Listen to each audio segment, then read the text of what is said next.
So what I think we're going to do this session is you'll have your Nexus meeting, of course, and then after that we'll do our downtime. You'll level up, um, and then once that happens, because it's half the party, I figure you guys will do what you want during the day. And once you get up to the point where you would go and deal with the Walpurgin, we'll go ahead and call the sessions there whenever that happens. So we'll go ahead and get started. So previously, you followed Tyrande to the Red Carpentry Guild, which you discovered was a meeting place for the Grey Cult. You managed to take out the Grey Cult and the Chaos Altar, but blew up the building in the process. You met with Jared and reported on the Grey Cult. You have a meeting with the Nexus Guild in the morning. As we begin, it is the morning of the 16th of Celium. So, what do you do?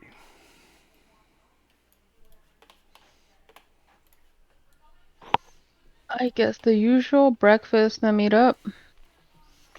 Yep, sounds like a plan. Although, let's see. I'm trying to think if so let's see. Let me verify something.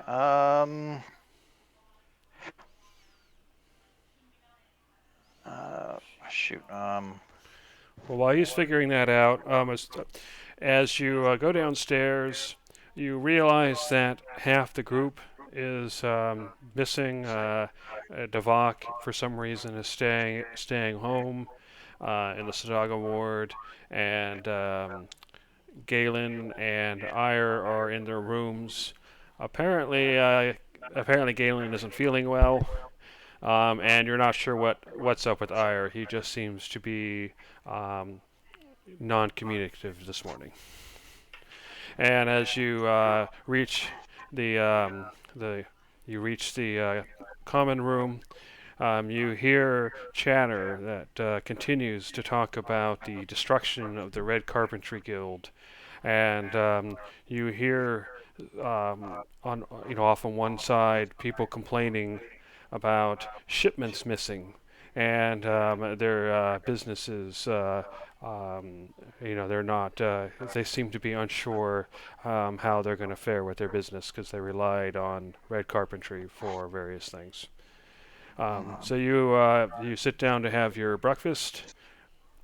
Pico, what were you looking up? I guess I was just double checking the day because yeah, I was realizing probably the evening before. I was thinking about talking to Ragu about where to store some of his equipment. Okay, well, we can say that you had that conversation, so go ahead and have your conversation.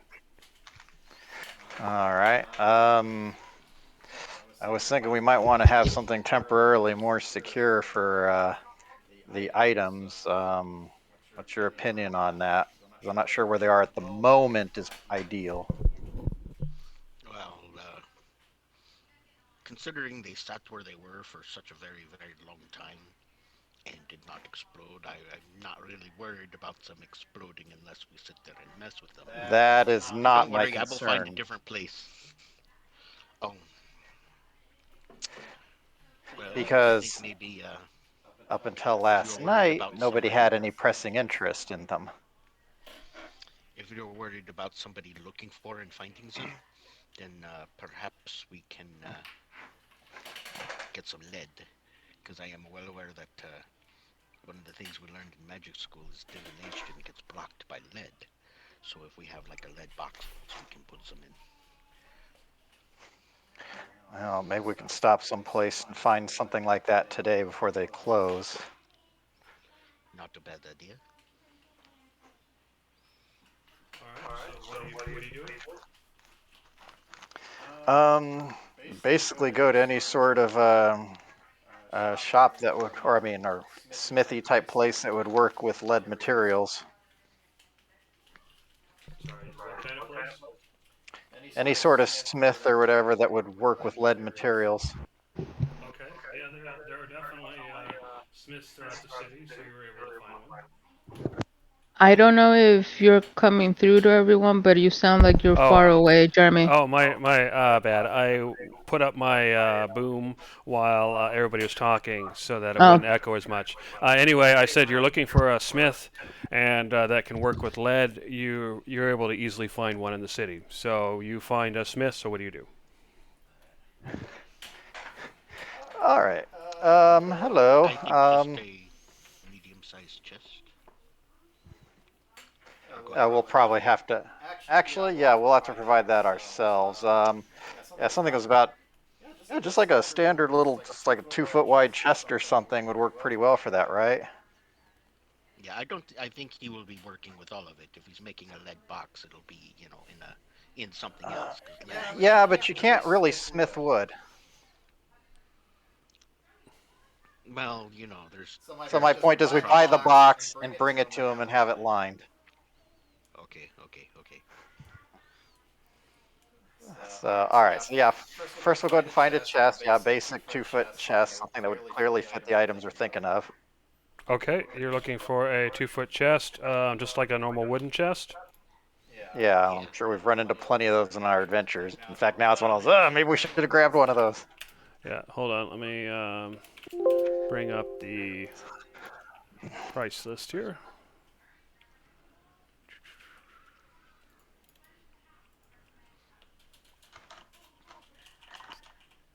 Shop catalog. There we go.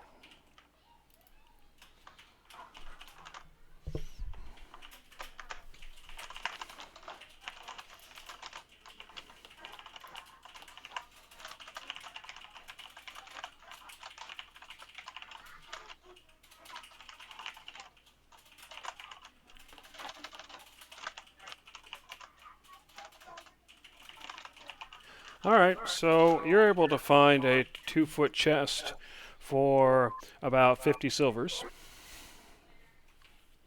All right, that sounds good. and it's just a standard wooden chest with some metal reinforcement, and it comes with a lock and key, of course. Okay. All right, do you got this, or should I pay? I can pay. How much is it? 50 silver. Okay.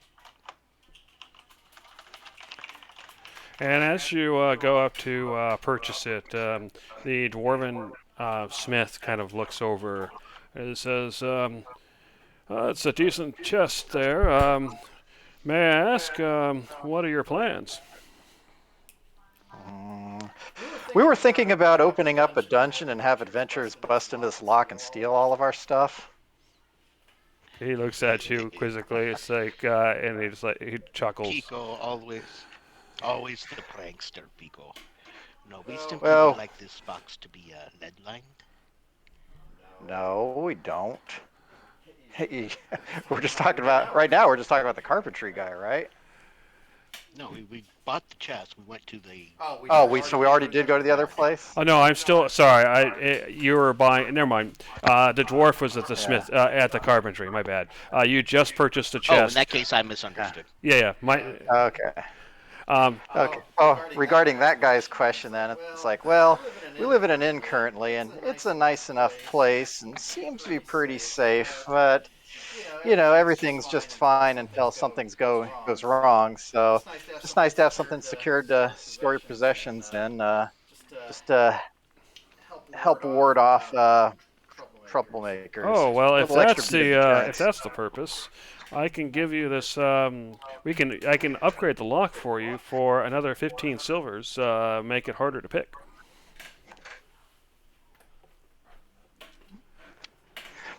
That doesn't sound so bad. Excellent. And for another 20 silvers, I can have it painted any color you like. Thank you for that. Although, generally like the more natural wood look. Unless Ragu's a fan of, some sort of fiery flame paint job or something. No, the natural wood is a good look. Oh, okay. No problem. And for 5 silvers, I can give you a little container of oil that you can dollop on the hinges in order to reduce noise. Well, think we've actually, got if that you're covered. upselling, I do have one question then. Um, I mean, like, okay, thieves are one thing, but sometimes sufficiently valuable items, people have ways of just knowing that they're there, sensing them, if you will. Do you have any good countermeasures for warding against that? Oh, I see. So you want something more with magic suppression. Hmm, probably would be handy just in case. Hmm. I think I can actually arrange that, but that's a little bit more pricey than oil, I'm afraid. Um, eh, I think you seem like nice fellows, and I want to give you a good deal. I really do. So I'm willing to for 2,000 silvers. I'm willing to offer a an anti magic lining to the chest. And what it'll do is once you close the chest, it will make it much more difficult to detect that there is magic inside. How does it work exactly? It's actually a mild anti-magic field. It's very difficult to get the materials, which is why it's so expensive. Um, and it's very thin, and so we just line the chest, and that anti-magic field. It isn't enough to completely block everything out, but it's enough to disrupt most spells like detect magic. Hmm. Well, it was one of those things I wasn't really thinking about at the time, so we don't really have the cash for that. Something you'd be able to upgrade later if we change our. Mm, well, yeah, I think it could happen. So 2,000 silvers. You come back if you change your mind. All right. Yeah. Well, let's just take the chest because you know, petty thieves, are thieves. Of course.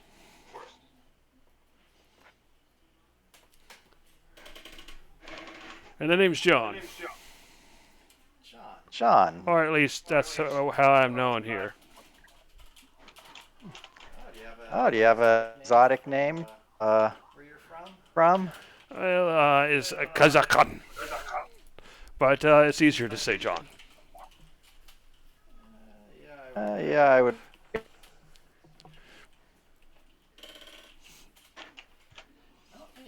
Well, hey, you for your time, this lovely chest, and things very well. All right, enjoy. So Ragu and I haul the chest off as soon as we're out of earshot. Wow,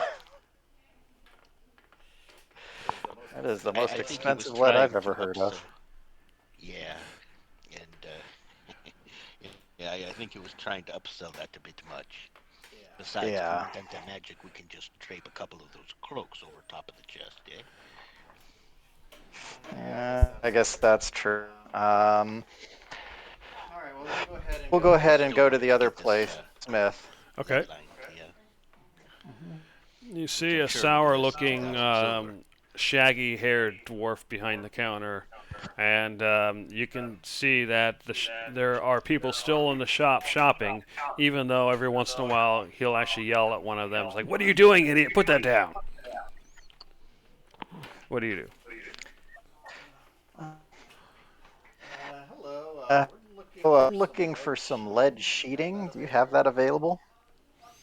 What's the for? Well, we have, unfortunately, well, do you have those friends, kind of sort of friends? Sure.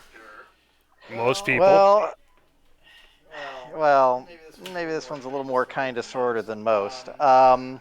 He's a very nosy individual, which normally wouldn't be especially a big deal, but he's also trained in the magical arts and tends to be really nosy about people's most treasured items. We were just hoping to line this chest so that maybe that person will be inclined to mind their own business.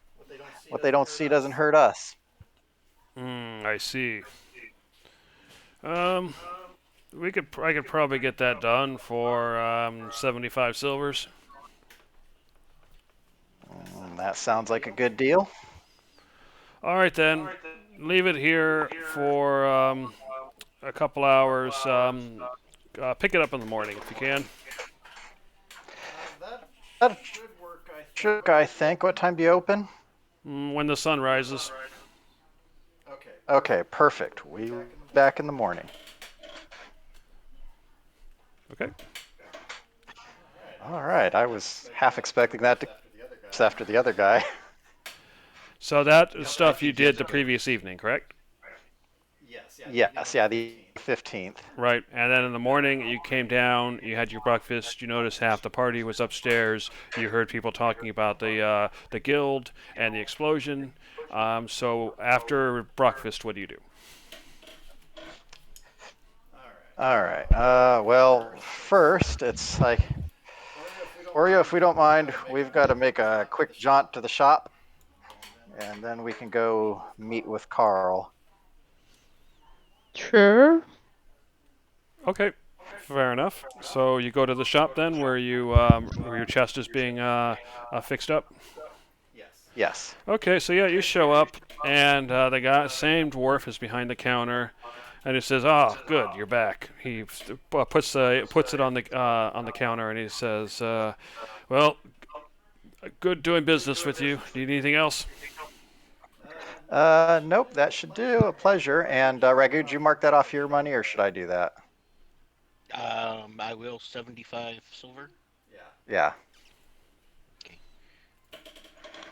Oreo, because she has no idea, is gonna curiously go up to the chest and start looking at it, investigating, like, what the hell are you guys doing? Oh, it's very Uh, obviously lead. Yeah. I thought you guys left the chest with it. Yeah, he left. They left the chest, and now they're picking it up. But it's now you look inside, and you see the lead lining. Yeah, there's probably some lockpicking practice in it for you, but this is just to make sure that some of our stuff isn't too much of a liability. As you're saying that she's still looking into the chest, but she's rifling into a pocket, and takes out one of the locks that she got from a long time ago that has a DC of 25. She doesn't even say anything. She's just putting it up in the air. Ah. It works for me. Yes. Well, in that case, I guess, Oreo, you want the lock we just bought as a trainer? I don't want that. Actually, Jeremy, as I'm saying that, can I check the lock to see how good it is compared to what I just gave them? Yeah, go ahead and make probably a thieves kit skill check, and we'll see how good you are at assessing the quality. Yeah, you're looking at it. It's probably a DC 15. Take that away from me. Okay, fair enough. All right. So in that case, let's go ahead and head home with this, and rather than home, we're going straight to the apothecary. Okay, so you take it to the apothecary, and as you do so, nothing's really changed. The streets, it's still early enough. The streets are fairly empty. Although you do see a note on the door. Okay, I look at that. You look at the note, and it says it's from the Apothecary Guild, and it says that it's requesting a meeting requesting that you attend the Apothecary Guild House within the next 3 weeks. Although it says to give them a few days because of unforeseen circumstances in the area. Alrighty then. Well, It's, yeah. This is for dues in business. They don't realize that we've been closed since we've acquired this place. Right. Well, we'll go ahead and take care of that. But, well, I was figuring we could deal with that today, but maybe we'll do that after our training or during the week or something. So we'll figure that out. Anyway, Ragush, go ahead and do the honors and ahead and start using your new wallet here. I will go ahead and go upstairs and grab the sack with all the 2-foot-long cylinders in it, and I will come in very gently, place them into the chest, go ahead and lock the chest, and Oreo, you are much better at this than I am. Where do you think we should be hiding this chest? Where would Oreo want to hide it? What kind of roll would she have to make? Yeah, you can make Better than me, I rolled like a 7. probably like Perception? perception roll probably. Okay.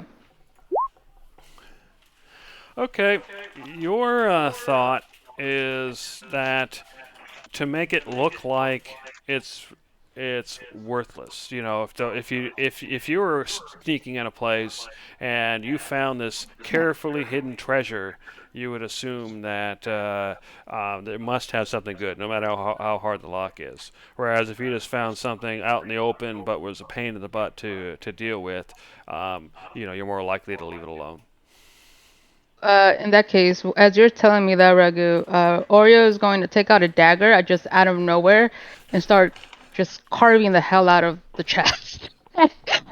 And she's doing that for a couple minutes. I don't know if you do anything in that time. Do you do anything?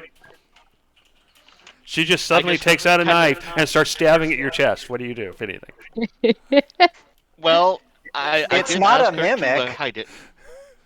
Yeah, I did ask her to hide it. I just kind of cross my arms and go, well, Pico, I guess we never get any nice stuff, eh? And I let Oreo do her thing. I trust that whatever she's doing is right. Okay, So Oreo.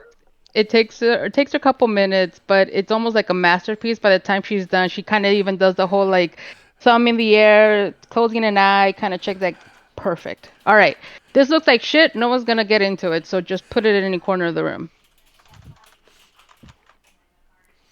I just kind of throw it in a corner under the stairs on the bottom floor and throw an old ratty blanket on top of it, just halfway there. I don't know. All right. I even tear up more of the blanket just to make it even extra shitty. Guess the good thing we didn't buy the paint job. He was overcharging for that anyway, but yeah, it is. All right. All right, are we going to the Nexus or not?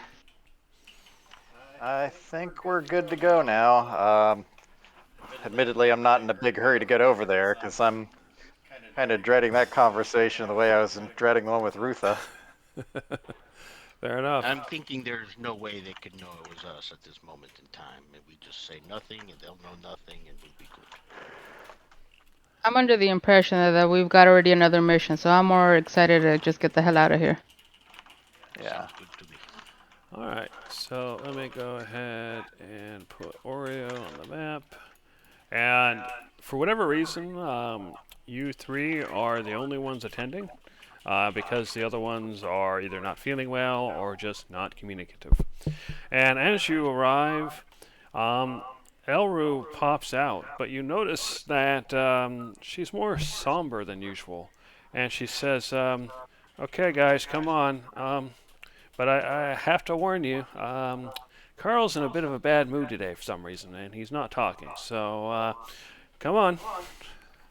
Is that related to your mood? Yeah. Yes, you are. It's not been happy around here lately.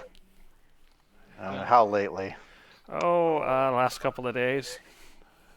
All right. So she takes you into Carl. Oh, go ahead, Ragu. As we're walking down the hall, it's like, so what's bothering you, Elru? You can tell us we're friends. Well, maybe I'll talk to you about it later. But right now, Carl wants to see you. Okay. So she leads you to Carl's office and quickly ushers you in and then closes the door. And then you see kind of Carl just kind of looking at some paperwork that he kind of puts to the side as you enter. And he says, oh, good, you're here. A little later than I was expecting, but that's all right. Please have a seat. All right. Go ahead and take a seat. So, we have a few things to discuss today, but I plan on starting the discussion with the red carpentry incident, as it's being called. So there are three things that I'd like to show you, or well, one of them is more tell you. Anyway, so just for ease, I'm going to call them Exhibit A, Exhibit B, and Exhibit C. So he places he reaches behind his desk, and he places on top of the desk a twisted scrap of metal with strange markings. And Ragu, you immediately recognize it as a part of one of those long cylinders that you used. And he puts it down and he says, Exhibit A here was found in the heart of the explosion, right near the center. It got lodged in the ground somehow. Anyway, it was brought here because people weren't sure. The metal looks a little strange. The Smiths didn't know what to make of it, and so they brought it here. And indeed, we've been able to verify that it is it's from Lumev, based on other samples that you brought. The second thing is that there was a big explosion at Red Hill Carpentry, or sorry, the Red Carpentry, and there were various guards that came on site to investigate, and one of those guards heard some movement in underground, like this tunnel. And just as he was going up to investigate, there was an explosion, and the mouth of the tunnel caved in. He wasn't hurt. Don't worry about that. But of course, they investigated, and they found this. And he puts down it's like shrapnel from a fire cylinder. And finally, this was the oddest one, is we found bodies of buried cultists. It appears that some of them were exposed by the explosion. But it was our impression that they weren't dead for very long. So one of our mages cast Speak with Dead and asked them a few questions. You'll be interested to know that apparently they were attacked by a group called the Raging Ire. So he sits back and he says, please explain these Exhibit A, Exhibit B, and Exhibit C to me, if you will. Now, Exhibit C sounds really weird.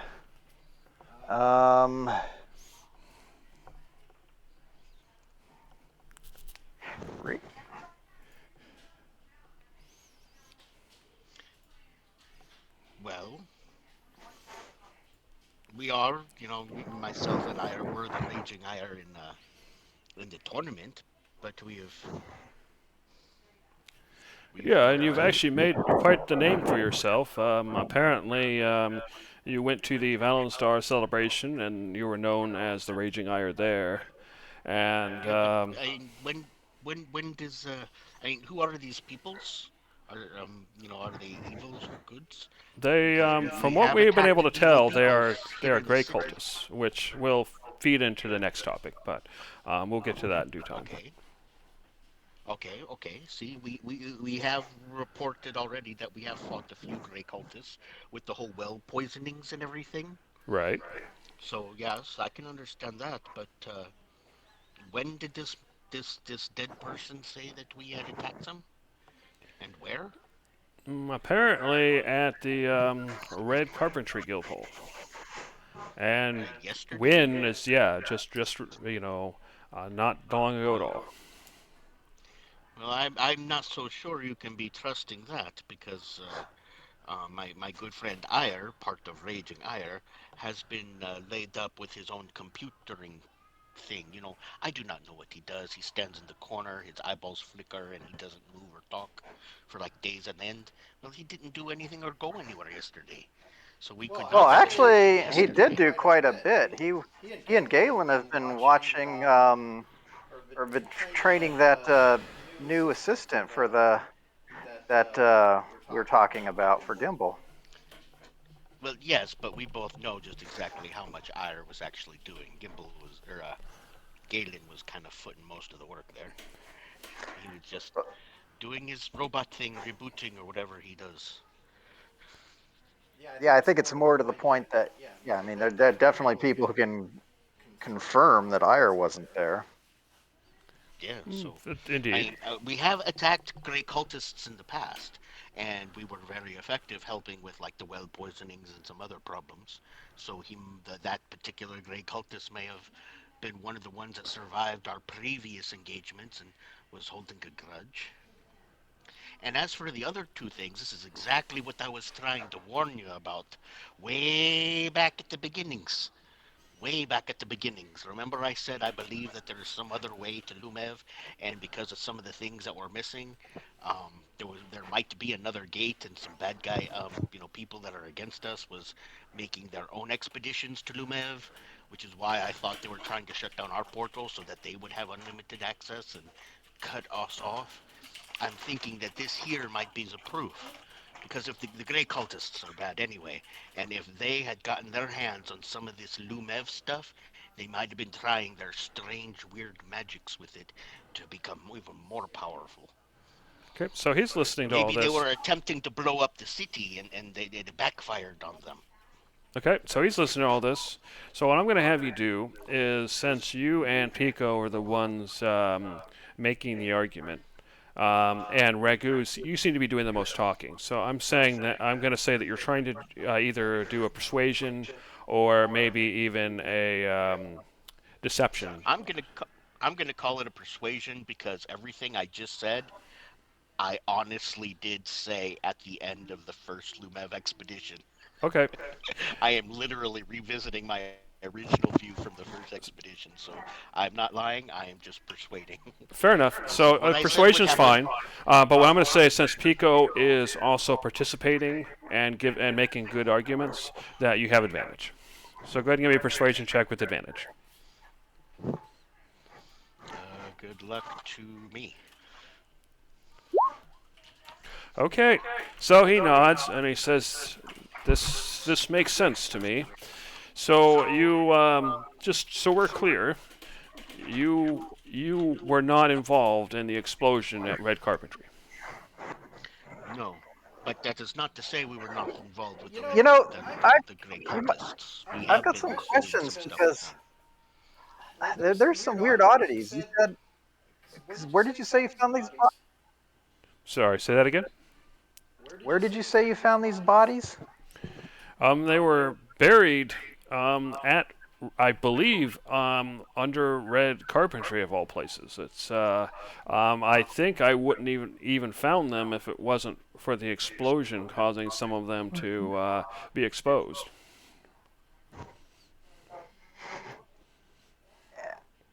I guess I'm just trying to figure out, like, The only reason we even thought anything of the bodies is because the cleric said that they had only been dead hours, which is odd. Why there were so many buried all at once? So they just decided to raise one of them, or not raise, I'm sorry, to speak with one of them to hopefully get some information about what happened or anything they could find. And we were surprised on that it seemed to act like it was alive and moving during whatever attack or whatever happened.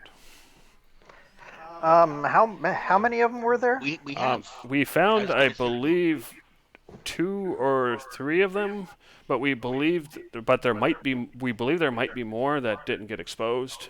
I believe there's some digging happening now to kind of figure out what else is there. Because I do remember. Did we tell? No, we were talking to that Jared fellow. But Carl here remembers and knows about Jared. They have spoken in the past, yes. But I remember saying, maybe we did. Well, not we say did have to Carl Jared. here, but we did tell. Oh, go ahead. I think we did have instruct Jared to leave a message here at the Nexus Guild for us, because at the time that was the only reliable thing we had. Yes, but aside from that, I am aware that Carl and Jared have spoken a little more in depth about the like the Grey Cult, because it not the Nexus Guild that was aiding Jared in stopping the well poisonings while we were on our expedition? I don't remember if we reported to Mr. Carl here or if we only reported to Mr. Jared. I mean, we have been involved with the Grey Cultists before, as we've already explained, but we did find out that they have some weird, strange magics that Oh make yeah. them kind of regenerate sometimes a little bit. But Maybe that actually, would be the that rationale. that brings us to our next point, and this issue with red carpentry was a bit of a concern because of everything else happening, and we had to investigate it, and that's why we spoke to you about it. But the next point is that we did ask you to look into the reason for the protests and the potential cult activity. And Yes. I believe you had mentioned that you'd been doing that, but you hadn't reported on what you found in a while. So the next thing I was going to ask you about is what headway have you made in terms of figuring out what was going on with the cultists? Yes, that is what I was getting at, because I know you've been very busy. We should have come by and spoken with you. I have a report, but it's not completely prepared. It's at home yet, so I'd have to finish that and bring it to you. But just verbally, we had been working with our friend Mr. Jared um, about the Grey Cultists and trying to figure out where they were and everything and what was going on. And the Grey Cultists were trying to start propagandas to make people think that the portals were bad here. But So, again, I think that is because they have their own way to Lumev, and they're trying to steal stuff out from under us. Are you Anyway, familiar that with is not the point. Are you familiar with the blue sand epidemic? yes, we've heard some of that.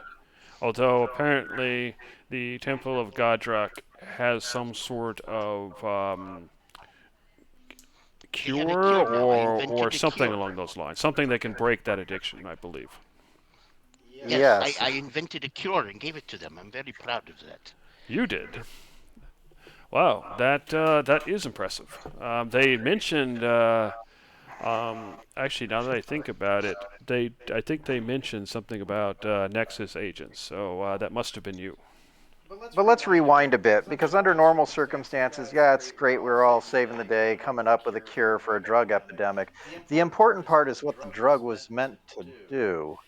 Um, we did find out about a lab and some of their plans. The blue sand is meant to cause increasing instability and violence in people, with the intent to try to cause essentially riots, civil disturbance, and ideally topple the government that way. There's another plot involving well poisoning, some of it just to cause a plague to kill people off for similar reasons, and then another similar drug to poison wells to cause other people to become violent. He looks a little shaken and he says, "So these are the plots you have been busy unraveling, I believe. I hear." Yes, although this is very recent for us. In fact, I guess during the time all this was happening, that's what we were focusing on, was finding out about this blue sand. We've been so busy with that, we haven't actually had time to report back here yet. I see. So yes, I will certainly look at your notes, Ragu. Um, and that is that the Grey Cult That Yes. is involved? most definite. Oh, unfortunately, there are nobles involved, apparently. We're still trying to filter through that. It's a very delicate spider web to be untangling at the moment. I see. So perhaps there's some connection between the cultists we found at Red Carpentry and the cultists that you've been dealing with. Um, Yes, I believe they are one and the same. We have found out their mode of operation, which is to have several small cells. You know, a little group here and a little group there, and and then they just have runners go between them. And in that way, they always have somebody because you can never find all of the little terror cells, and that is how they operate. So it is very difficult to just find a whole huge group and arrest them all. It's this little group here and that little group there working together across the city. So it'd be very difficult to do tracking them down and So the finding them. It is the quite question is there a head? Is there someone in charge? there is. I do believe through very, very intensive deduction and investigation work, and I'm still talking because I'm flipping through my notes to find it. through very difficult deduction and investigation work, we were finding yes, we were finding a name. We found a moniker, and this moniker was being used by what we believe to be the head of the Grey Cult, or the one in charge of what they're doing, and it is the Warlock. The Warlock. And we come, yes, and we come to do some investigation on this mysterious the Warlock, and we are finding out that 20, maybe 30 years ago, he was at the Magic Tower. And he got kicked out of the Magic Tower for doing some very muju bad things. And you and I both know mages aren't always the most scrupulous of people. So for him to be doing something that gets him kicked out of the Mages Guild, it must have been some very bad juju. Indeed. Anyway, he goes away. He doesn't fight it. He just grits his teeth and goes away. He doesn't make a big stinking or nothing. Oh, I Now- think I remember that warlock's name. Yes, it is Merimir. Yes. You see, as you say that, he kind of goes white for a moment, and then he says, Am I saying it right?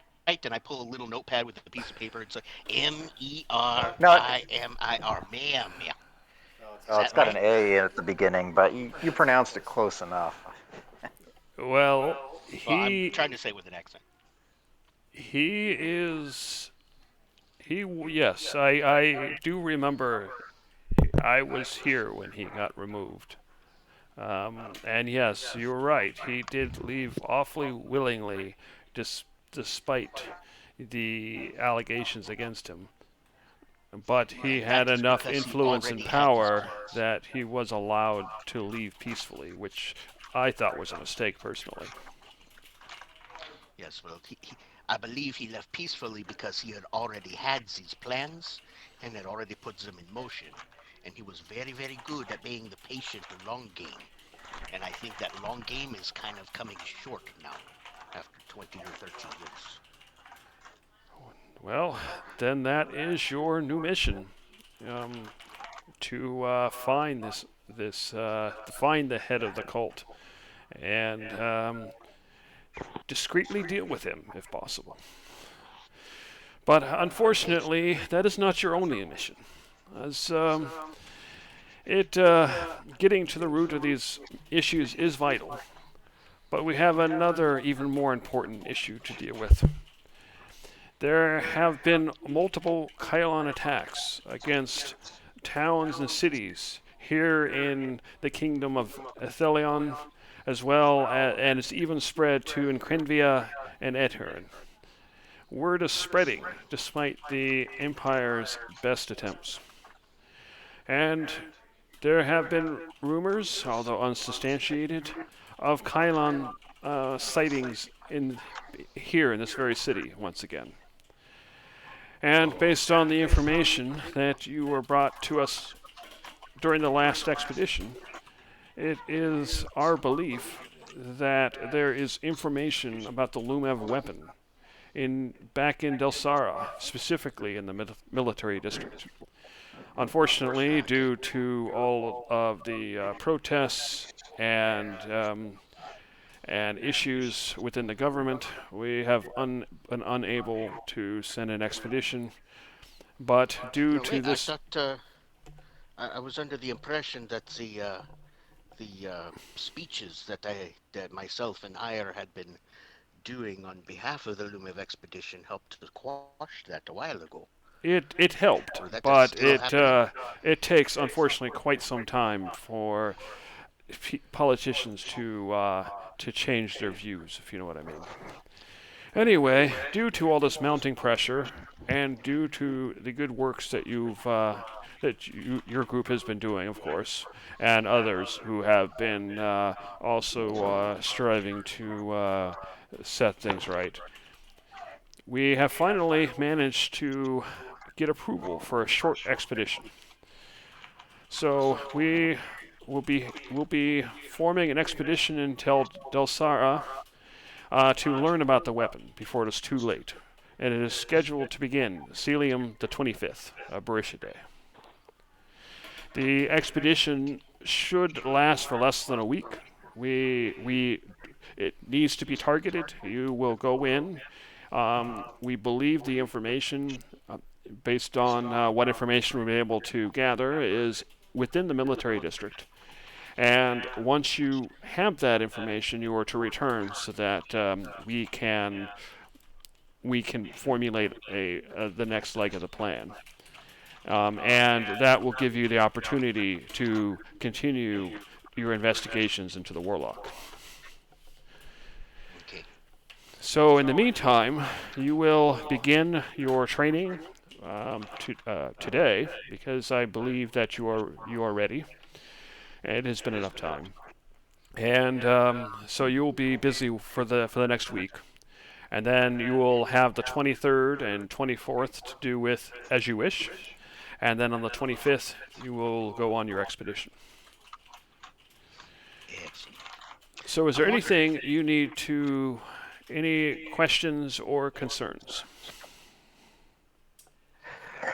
Well, one concern that immediately comes to mind is that given the population of Delsara City and the ruined nature of the area, it is definitely a life-sucking environment. Yes, and I was going to ask a favor for that exact point. I don't know if you're going in the same direction I am. Okay, go ahead and continue.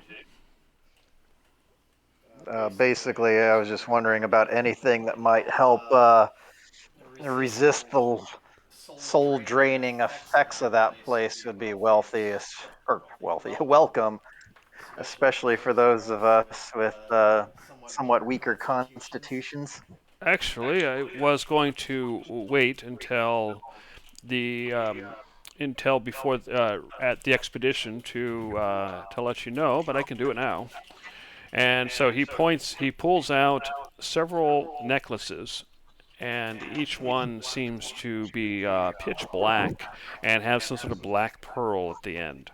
Um, and he says, these should allow you to resist the draining effects. That pearl has a certain amount of energy in there, and that energy will counteract the draining force of that area. And it will probably only last for a week, but during that week you will be immune to those draining forces.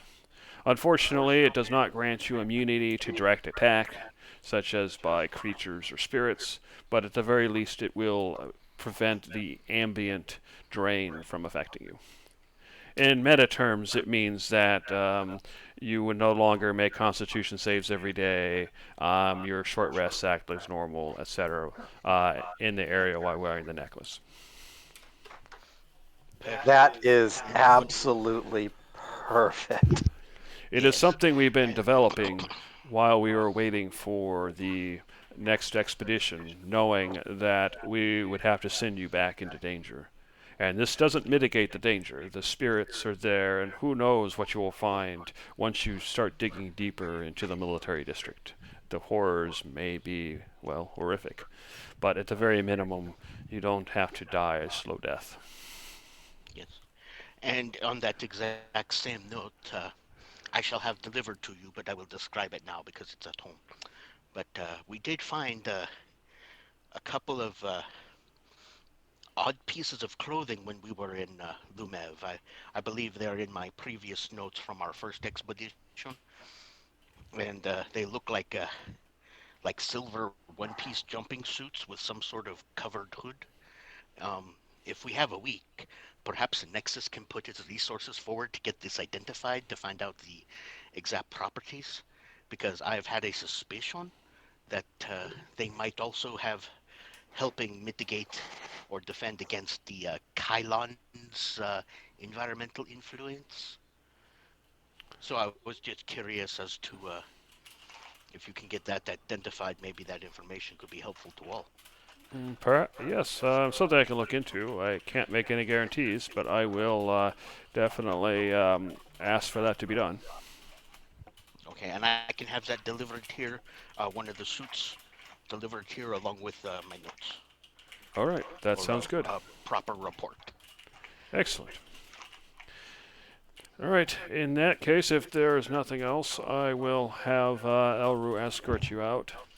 And I do apologize if I seemed accusatory earlier, but I've had a lot of pressure to, due to the Lumev artifacts, you see, a lot of pressure to try to identify the problem. And unfortunately, the whole Raging Ire thing didn't help matters And any. yes, of Um, course not, because we did get involved with the Grey Cultans. There was a reason for them to be grudging against us, but I Speaking understand of which, completely. is Raging Ire, is that what I should consider your team name? Well, I'm not so sure, Mr. Pico. Yeah, remember yesterday when I said we were going to have a new team name?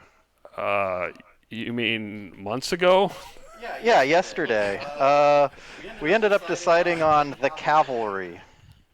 The Calvary, huh? Cavalry.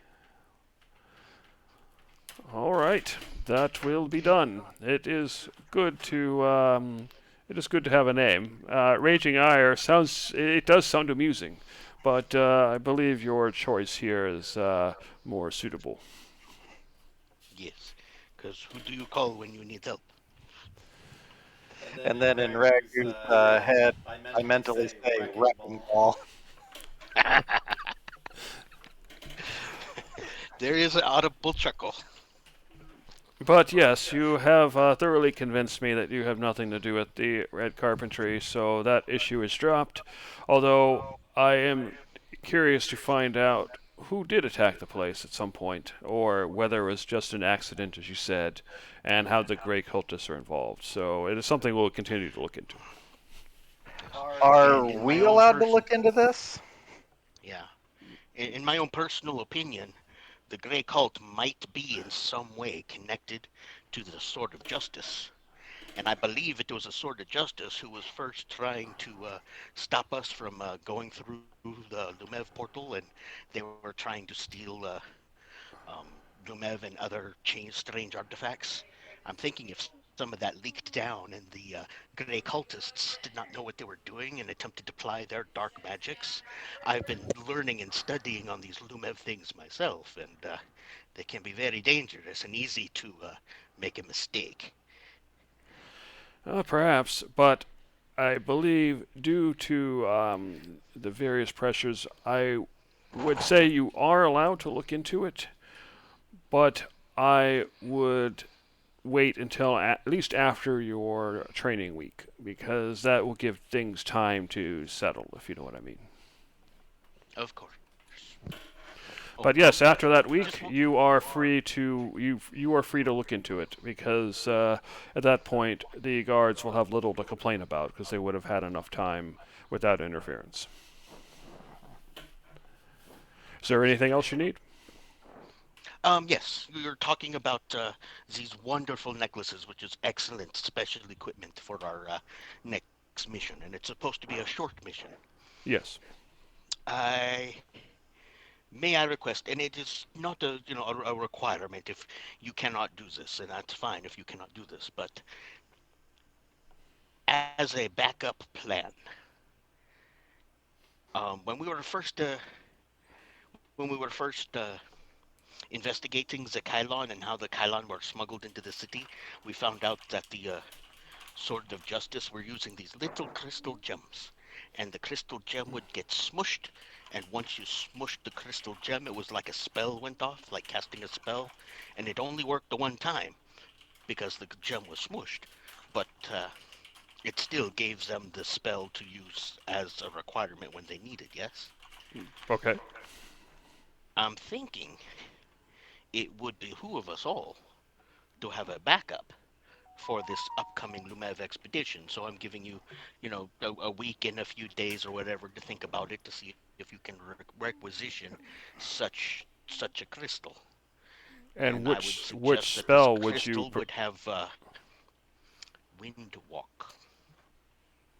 I believe in case the trains go down, if there's any other emergencies, if we cannot get to the train station, or if something happens to the crater facility, the windwalk spell would allow us to still get back to the Lumev Nexus gate, lickety split. I think it would be a good backup plan as an exit strategy.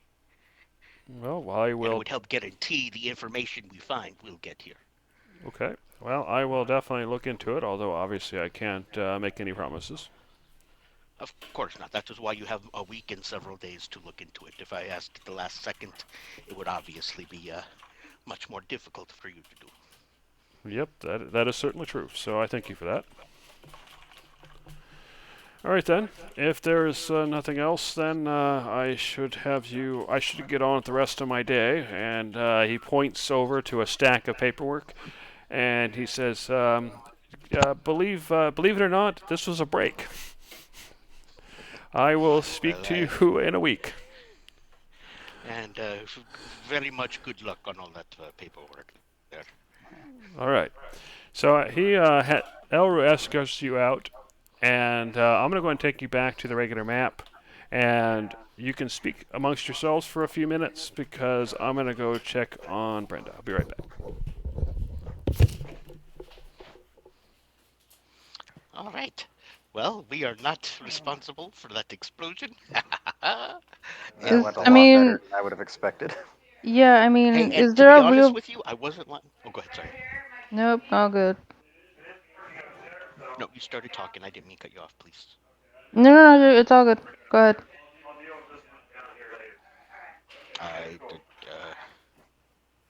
I was just gonna say. I mean, I was pretty much mirroring what I said way back at the end of the first Lumev expedition, so I really honestly didn't have to lie if anybody went back to listen. But that was all I was gonna say.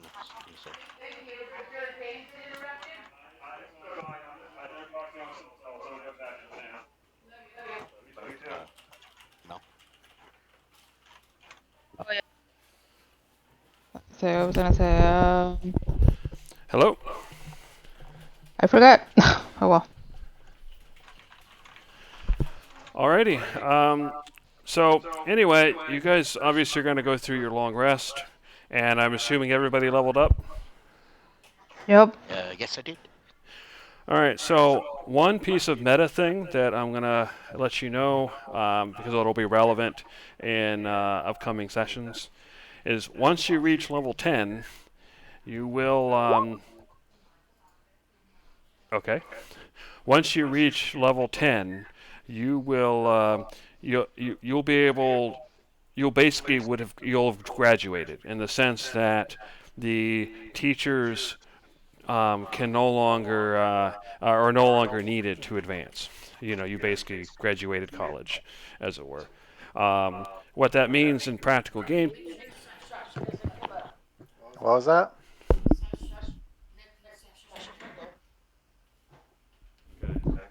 Sorry. What that means in game terms is that to level up, you still need to take a long rest.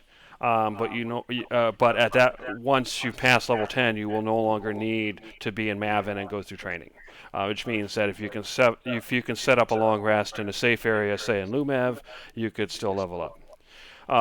The requirement, though, is there has to be a logical reason that you can learn what you learn. So, like, for example, if you're a druid, that logical reason may be communing with nature or whatever. If you're a fighter, that logical reason may be sparring with partners and that kind of thing, or learning from battle. If you're a mage, it may be poring over, ancient magic tomes or what have you. But assuming you have a logical reason to level up, you'd be able to level up out in the wild, assuming you could set up a long rest. Does that make sense? Yep. So yeah, that way you once you pass level 10, if you're in Lumev and you can set up your rest, you can still level. So anyway, so that was that. So your long rest. I guess the next thing is downtime. So what is each person going to do for their downtime? Um, I guess I'll are go ahead and we start gonna with you, be Ragu. Hello? Yeah. Can you hear me? All right. Were we going to be able to do any work on our I already had plans for that. apothecary? Ired Okay, yeah. already said he'd be able to help, so I'll basically have him do masonry duty. Actually takes very little of my time to help excavate stuff. The big thing, though, as I was realizing, I might be worth scavenging building materials from, like underneath the Sudaga ward. Oh, I'm sure we can figure out the way to do that. Scavenge doors and masonry bricks what we can and buy what we can't scavenge, that type of thing. Basically. Okay, so Ragu, I'm hearing that you're going to help gather materials while Pico and Ire are busy excavating. Yeah, in fact, I was going to try and recruit Galen and Ire because, they're not overly busy at the moment either. Well, I don't So want ask, to. don't want to say for them. Yeah, Yeah, that's why I was exactly. saying I didn't. Because they're going to still have to go through their level up process and everything. Um, I guess Ire's fine because I think Pico. I did specifically ask Shane, and Okay, he so he said asked, so that's fine because he gave the okay, but Galen hasn't. So Galen is still out doing his own thing for now. All right. Oreo, if you're willing to help a little bit, we can get it all finished as quickly as. Is that gonna take up what I can do in the week, Jeremy, if I help them? If you help them, if you don't help them, you can do your own thing. I'm All right, that is sorry, up to you. but I'm gonna have to decline on this one, unfortunately, because I do have some things I want to do this week. Okay, shoot. Oh no, let Tyler finish what he was gonna do. I'm just Oh yeah, I did have one more question. If that's Okay, going go to ahead. be my downtime activity, is getting the apothecary set up. You know how before when we do our training and stuff, I can buy an extra spell for 250 silver. Yes. Is that still what it is going Yes. right? Okay, excellent. All right. That doing the apothecary home base. But if you're working on the apothecary stuff, then that's probably your downtime activity because remember you're also Yeah. training. Yes. Yes. So yeah, I'm thinking. Yeah, that's all I have. Yep. That's it. I'm good. Okay. And so Pico, what are you doing?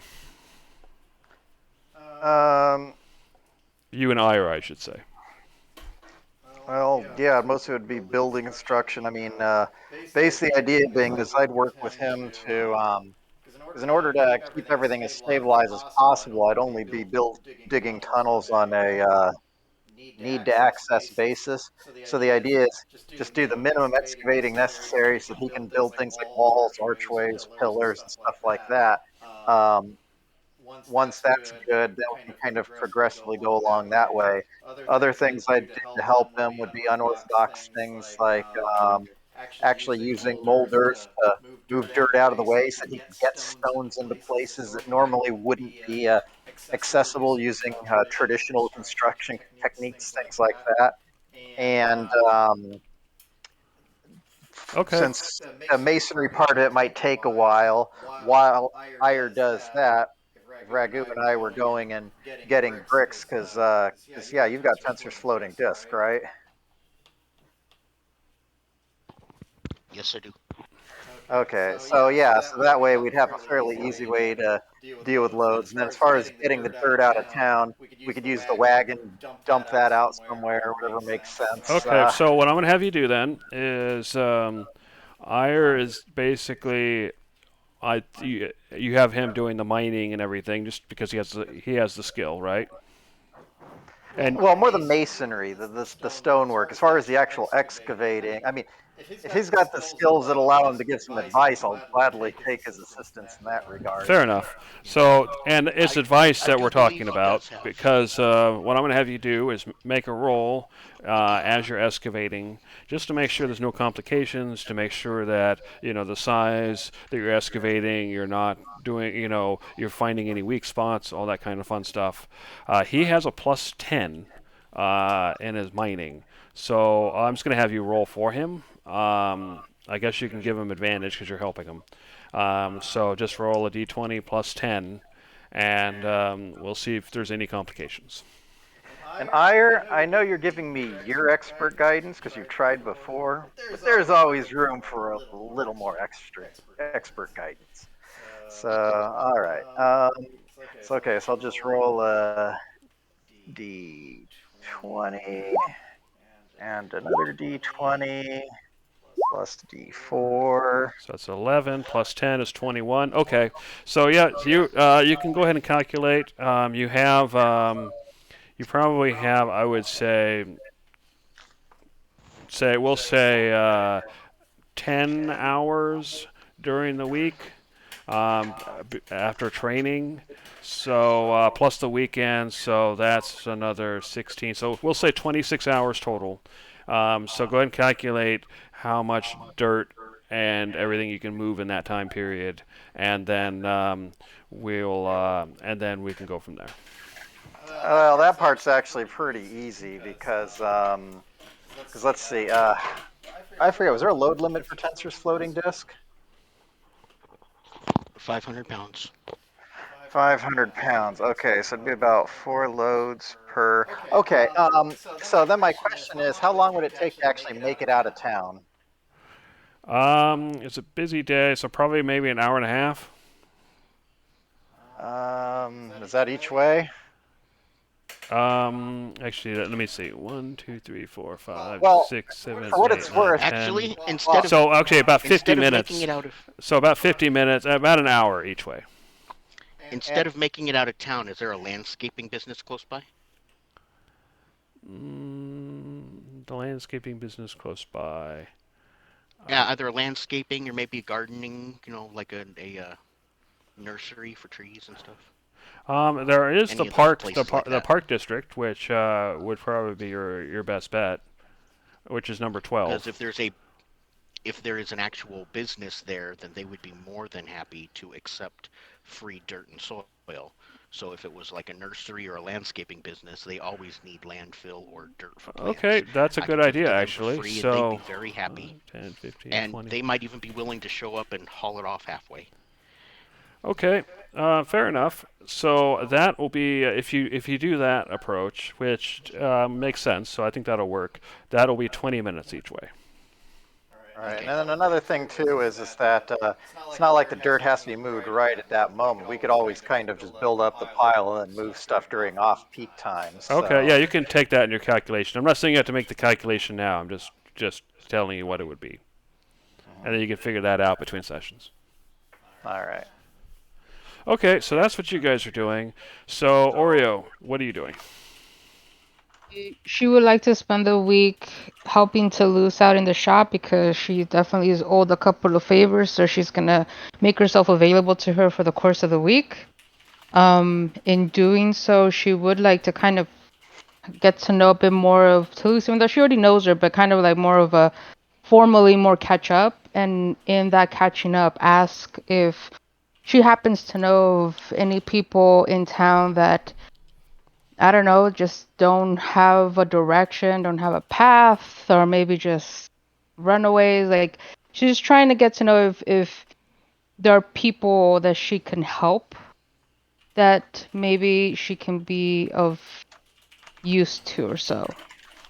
She's more, I guess, when if asked more in depth, I think Oreo would reveal that she's more interested in trying to possibly gain apprentices under her in a bit, in a way. She's starting to learn a lot, and she's trying to see if there might be people she can rely on for certain things, and she wants to kind of start growing that slowly.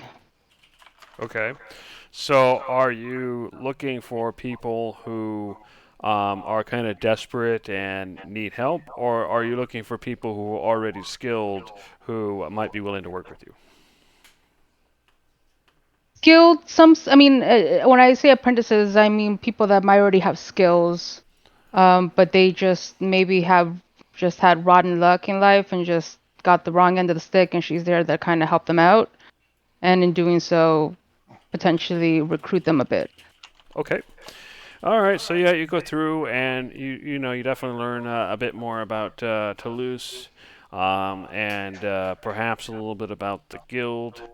And during that process, she tells you that a lot of people who were once successful in life and had a bad turn, or perhaps they fled from another city and came here looking for a new life but just couldn't make ends meet, that kind of thing, that those people would usually wind up in the shanty towns, because there they can go and they can basically find a place with that they can sleep, they can survive, but they just haven't been able to pull themselves up to the point where they can live in with the rest of the population.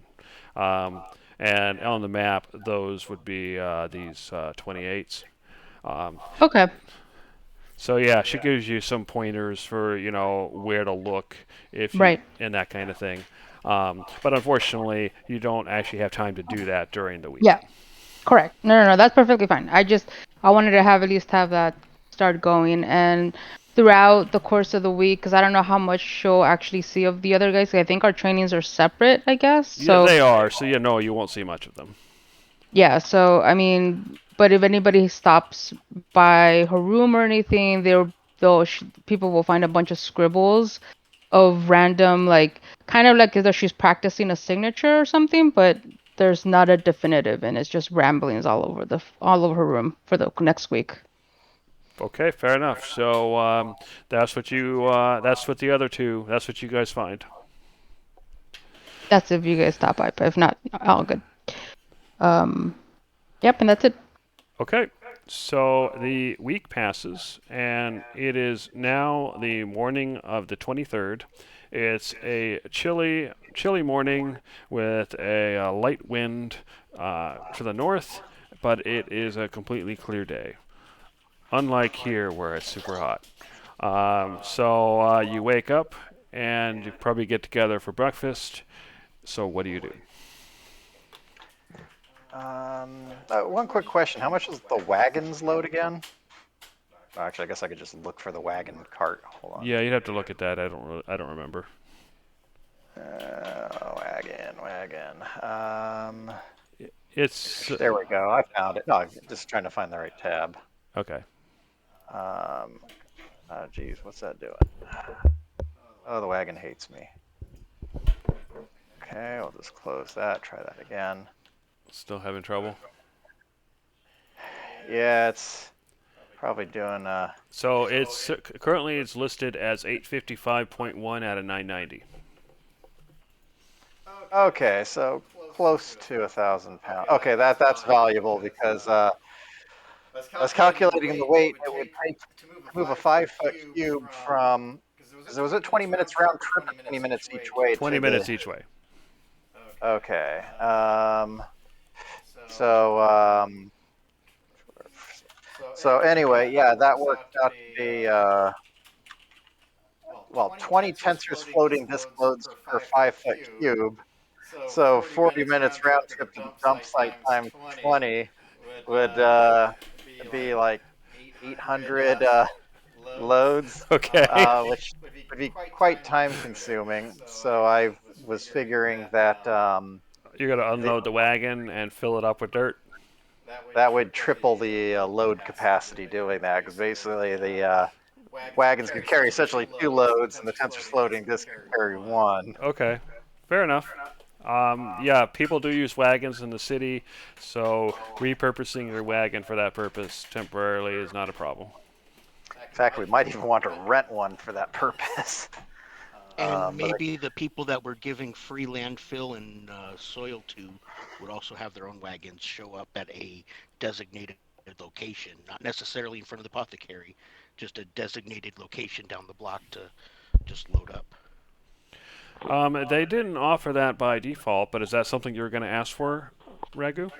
Um, I'm gonna say, hey, the dirt is free. If you can help pick up some of it, it's still yours for free. Still a bonus to your business. Okay, go ahead and give me a perception. Still not perception. Persuasion. Persuasion. Okay, and not advantage, even though I'm already on good terms because they're getting free stuff. Yeah, I think it's a normal. It's not an advantage or a disadvantage. Unless Pico has something is going to say something to help, but he doesn't actually need to because they agree. They actually agree that they're willing to take 2 wagon loads a day. So they're willing to go with their own wagon to where the shop, pick it up and bring it back, and they're willing to do 2 of those a day. Okay. how much is their wagon support? About 1,000 pounds. And how many different businesses is it? Is it like one landscaping? And It's one basically one. It's run by the city. Okay. Oh, okay. In that case, fine. They're still getting free stuff out of it. Yep. But because of your persuasiveness, they were willing to go out of their way a bit more than they would normally to help. Okay.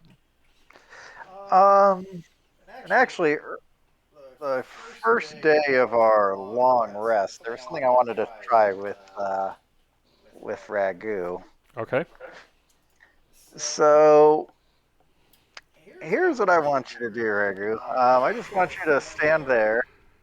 I'm gonna go around the corner and do something, and I want you to tell me what I did. Okay. So I'm gonna go ahead and let's see. I think I still got some darts on me or something, don't I? Is there anything special you want me to be doing? Concentrating? Nope. Using, Just stand there minding your own business. Okay. All right.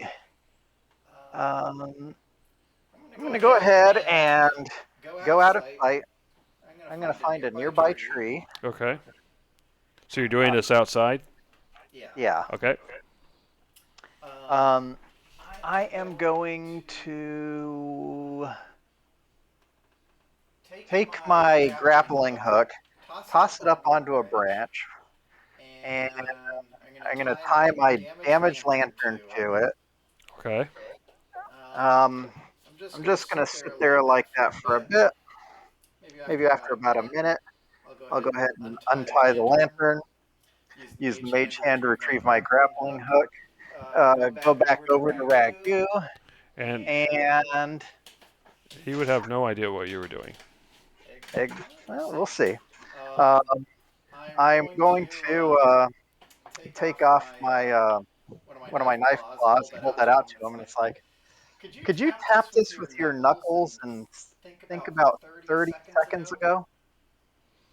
Carefully timing it so that I'm showing up around that time Okay. after doing my thing. Okay.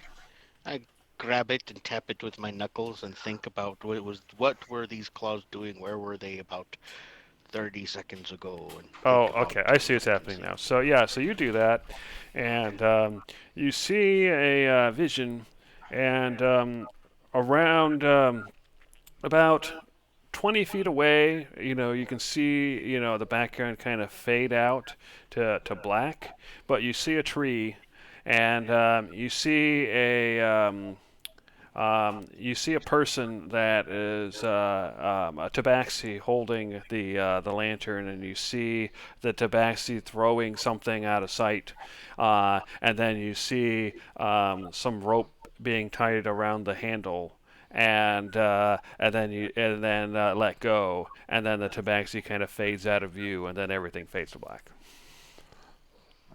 Were you hanging a lantern in a tree? Oh, I was in fact hanging a lantern in a tree. Hey, this could be very, very interesting. I like.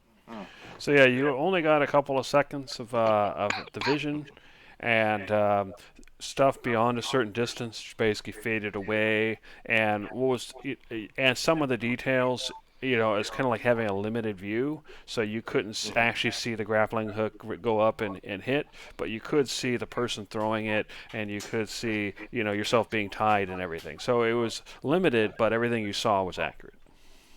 Yeah, and I did recognize the tabaxi as You obviously. did, yes. Yeah. Okay. All right. Now I got a better Now you're idea. recognizing it because I said that I did something, or because it looked like me. It looked like you, but you did notice the features were a little bit blurry, as if because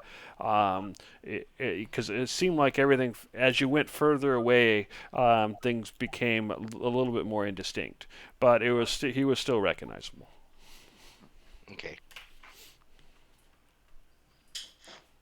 So no, it was because I recognized you as you. You were a little bit blurry, but not bad. Alrighty. Yeah, I was just curious. Once I realized what those things did, I was just really curious what they're like. So that's pretty cool. It'll be a fun party trick. And just because I don't think I was clear before, it only works on inanimate objects. Yeah, not people. Right.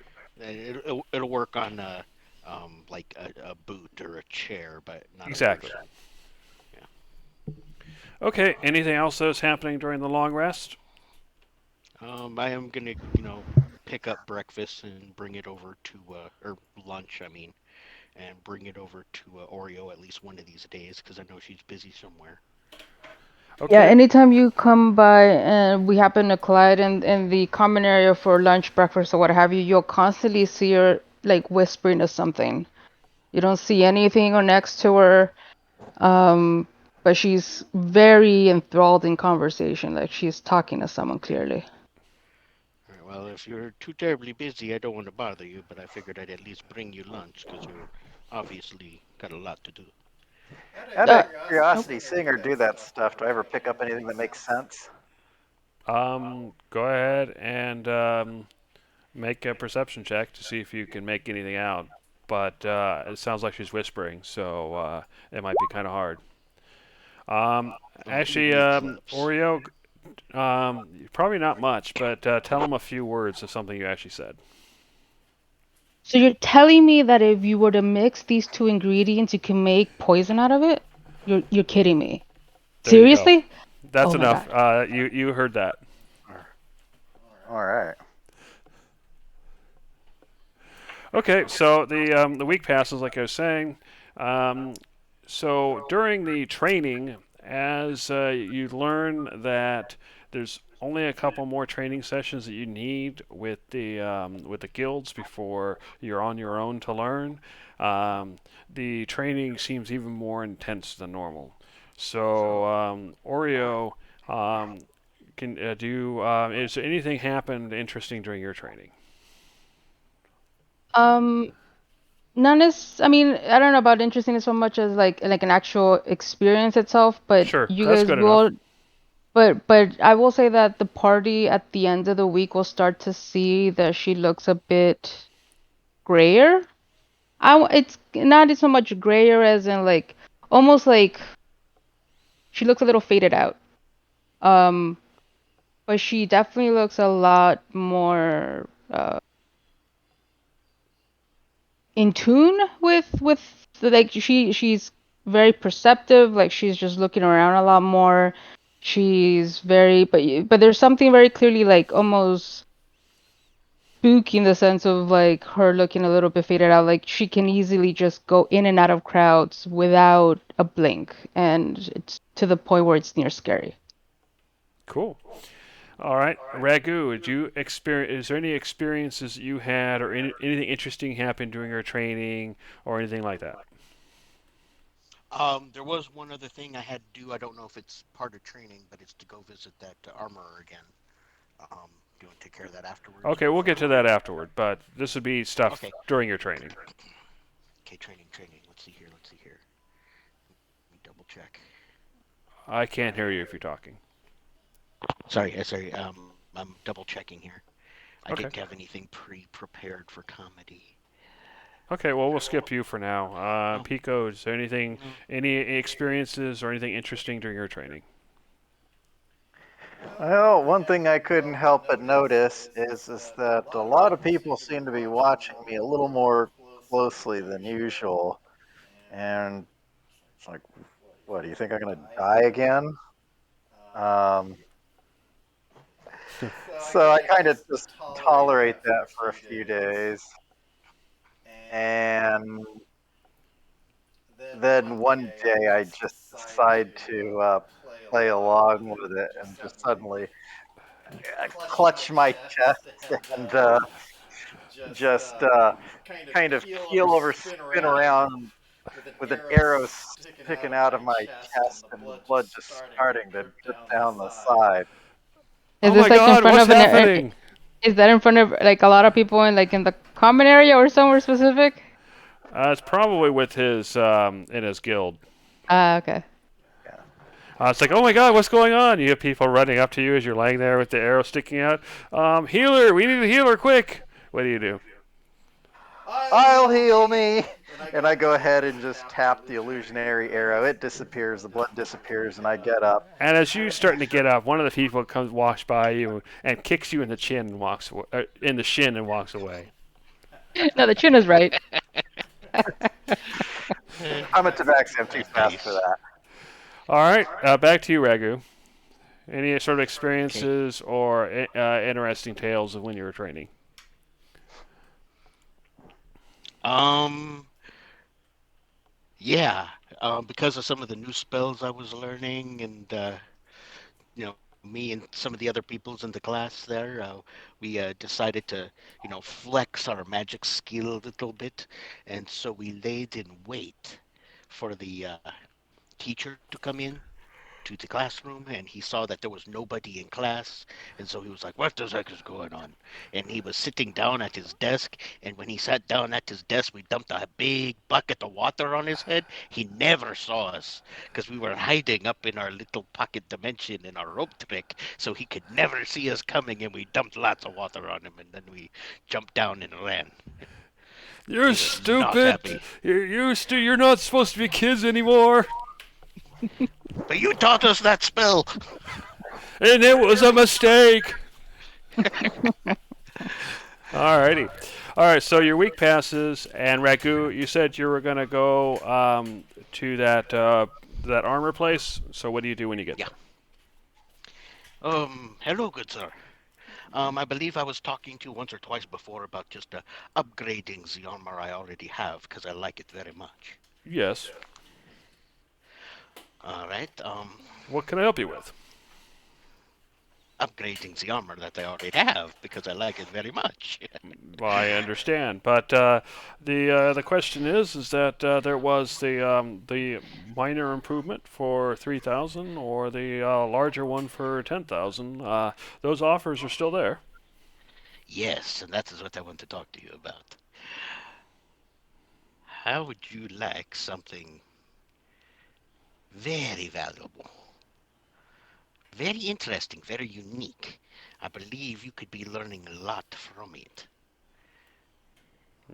I Okay. reach What into is it? my bag and I pull at the iridescent armor. It is like a lightweight armor. It is very light, and it has unique magical properties that you might be able to learn how to replicate. That allows you to have resistance to something like, fire does not hurt you as much, or lightning simply goes around you instead of through you, or bracing you from the cold, and you can change that every day. Would you think that? It's easily worth more than 10,000 gold or He 10,000 examines silvers. it and he says, "Tell you what, this definitely is very fine and probably worth a lot. So you throw in an extra this plus an extra 1,000 silvers, and we'll do the greater improvement." Um, okay. One other thing I guess I can ask you a question about. And I pull out the ring And I say, this is very obviously it's a ring of protections, and it gives you +1 to your AC and a +1 to your saving throws. As part of your improvements onto the armor here, can you put this in there? Like part of the +1 and plus, to saving throws, or no? Well, unfortunately, we can't compound it like that. However, I did not actually, know. there is something I can do. I can give you the I can give you the lesser improvement, and include that ring, which would then turn it into the greater improvement, and then charge you the lesser improvement price. Yes. So and then if not including this armor, that means that with that ring you can get the greater improvement for only 3,000. And if you That throw in the armor, then we're square. I can go ahead and give you the armor and or the ring and the 3,000 gold or silver, and I can go ahead and take the armor, and we can see what happens with that later. Excellent. But okay, so and I'm And gonna have to give it to him for a while for the yeah, for so yours, right? it'll take 3 days. Okay, so I pull out this large kind of pot, and I take the lid off it, and I just kind of hold my hands out, and this bronze liquid skin just kind of drains right off of my skin underneath my clothes and wobbles into the pot, kind of like a living extension of liquid metal, just all into the pot. And then I shut the pot lid and I hand it to him, and then I give him Okay. the ring. All right. He takes that and the ring and your 3,000 silvers, and he says, "Yep, Yes, return in 3 days, and I'll have your armor for you." excellent. Okay, and And then as you were I describing and showing that, he didn't seem the least bit surprised. He's like, "Yeah, it's okay." oh well, no. Yeah, I figured I However, figured he had to know about it in order to be able to modify it. You see, in the corner of your eye, you see this little kid with his father there. He's there looking at hammers. It looks like, and you see the little kid who's staring as the armor was coming out and doing all that, and he's just staring at you with his mouth wide open. I just kind of squat down. I mean, I'm so big that even squatting, I'm still kind of towering up over him. I just kind of squat down and smile and That give him armor my was ring. so, or that stuff was so cool. Can I have some? And then the father Well, notices you and he says, "You can't just ask strangers for things." My apologies, sir. oh, not a problem. Is it a cute little kid? He'll be a good adventurer someday, maybe, perhaps. Well, perhaps he's pretty smart. So we'll see what happens. But nevertheless, you can't just ask random strangers for things. It's like, oh, okay. Well, it's cool. Of course, it very much so is. Do your studying, pay attention to your father, and maybe someday you can have your own. Yay! And then they go back to their stuff. All right, that was cool. I got to interact with a little child. Hey, that's kind of cool. All right. All right. Hey, just be See, glad yours aren't like my interactions. yeah. I'm Jeremy, thinking what here, date is 20 it? platinum is Well, I think he was still doing that during his long rest. So Ah, once okay. we end that, once we go back to the date, I think we're done with the long rest now. So that'll actually put us in the morning of the 23rd. I do have one last question. As far as traveling to that little dump site, um, at what movement rate would you say that is? Um, Fairly slow, and the reason it's fairly slow is because you're dealing with traffic in the streets. You're dealing with the wagon and horses moving around things. It takes a while to get around the city. It's a little bit like uh, think of LA except on foot. Yeah, but I mean, if you could put that in movement, like how Probably many? a moderate to slow walk. So that would definitely be below the. So we're talking like essentially the equivalent of 10 to 15 feet of movement if we're thinking of it in combat terms. Probably something like that. Yeah. Okay. Yeah, that's actually going to be pretty important. Because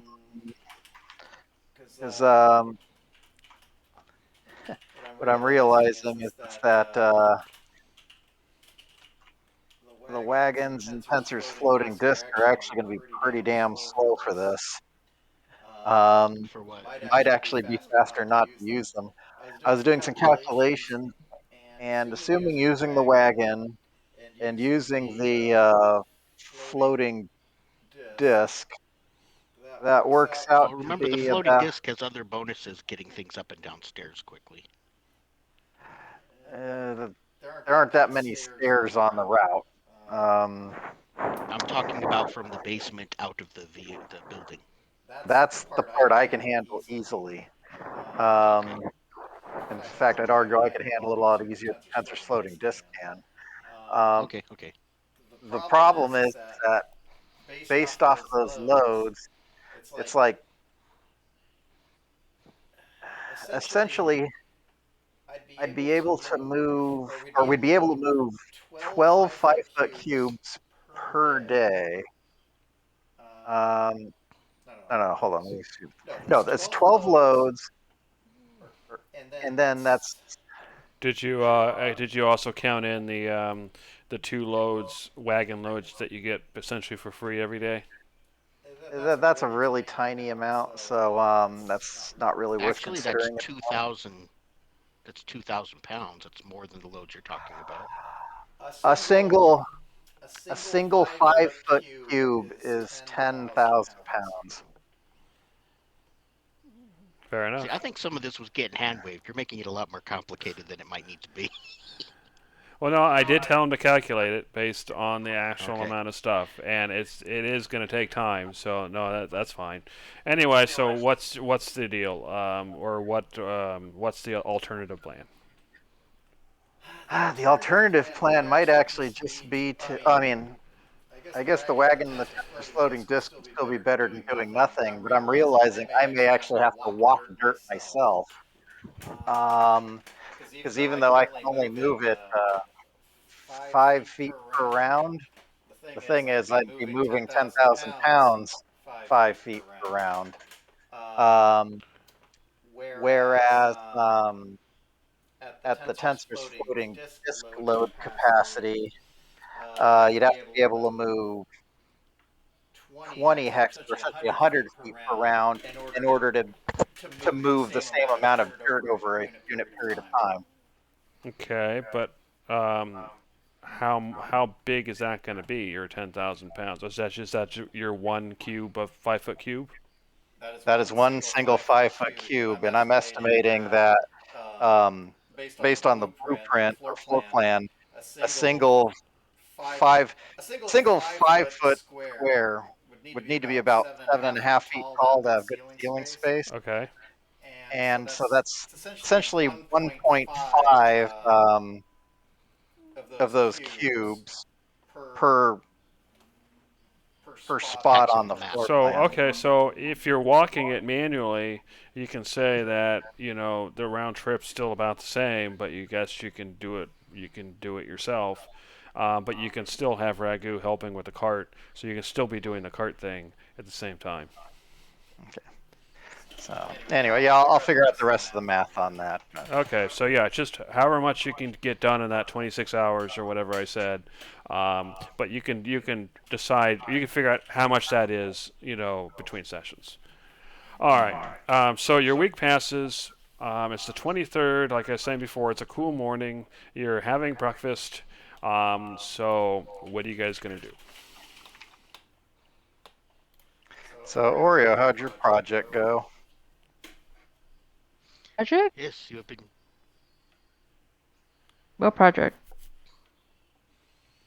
Well, you have been very busy. We haven't hardly seen you very much, so we were just curious how things were going. We Oh, I still mean care. We still training. want to know. Oh no, I mean I don't know about a project. I know I had training over the week and it's been great. And again, you're seeing her like somewhat faded out. So clearly there's a distinct difference in her, but she just calls it out as just training. It's all good. It was Pretty typical. Nothing extraordinary exciting. Although, knowing you two, I'm sure something must have happened, and I kind of glare at both of you like, I know you two must have gotten into some shit. Well, actually, believe it or not, the worst shit we had gotten into was just dirt. I think you might like it. You know, it's a nice place. We'll all be able to stay No. together and Let's just say enjoy too much meals. dirt, yet not enough at the same time. Well, today's the thing, right? So we're gonna have a pretty long day ahead, or I mean, longer Well, it's night than day, but I mean, still, it's today. 2 days from now. 2 days from now, we just finished our rest. So, No, she's talking about the No, Walpurgin. yeah, oh, that's the oh 23rd. yes, oh That's yeah, later oh tonight. Yes. okay, that snuck up on us. Yup. So there's that to deal with, although I'm sure we're gonna wanna probably have the others with us when we do that. So we Oh, have a whole definitely, we've day got to get to to, it. yeah, we have a whole day to kind of do what we want to do. Did you guys have anything in mind, or are we Actually, also? I was curious about how we were doing because I know we all have a lot of stuff, but do you think maybe we have the right stuff? I mean, Maybe context? What do you mean?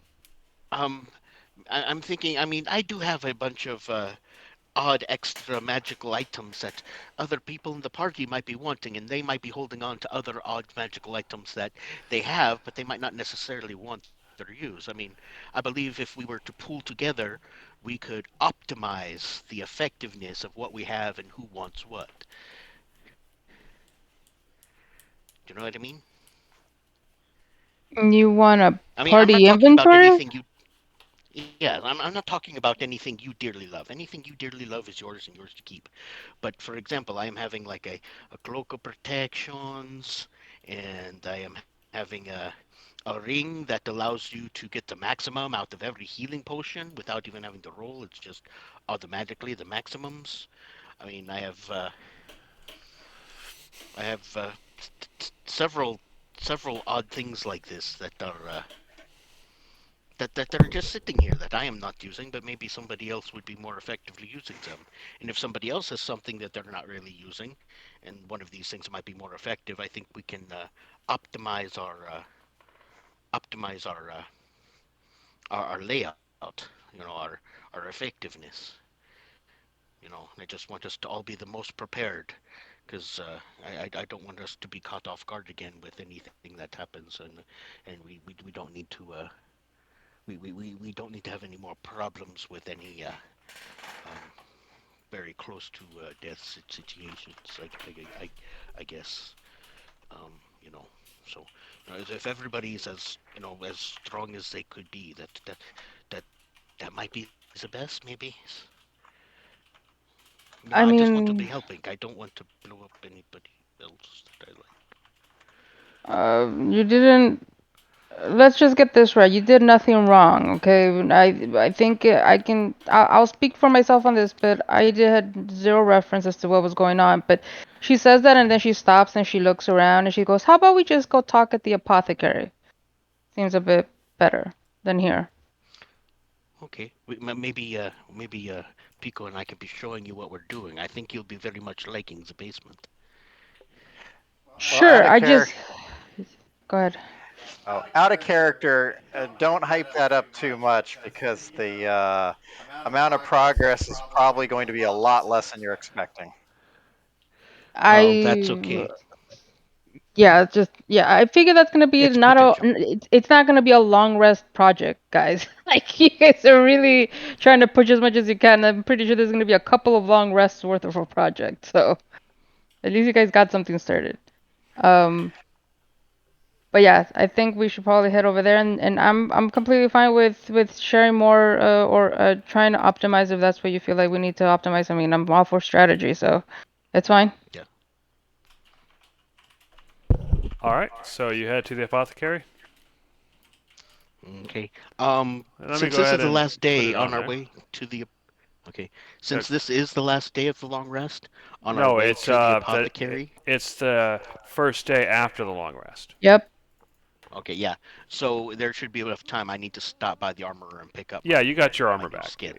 I'm Oh, assuming you okay. did In that that during case, the never long mind. rest, so you picked it up during the Yeah. long rest, so you got it. Okay. Cool, cool. Is it still bronze skin, or does it look silvery now, or are there any changes, or is it just the same? Um, there doesn't have to be any changes, but there can be. If you as you get basically when you left, he asked you if you wanted him to change the color as he's working on it.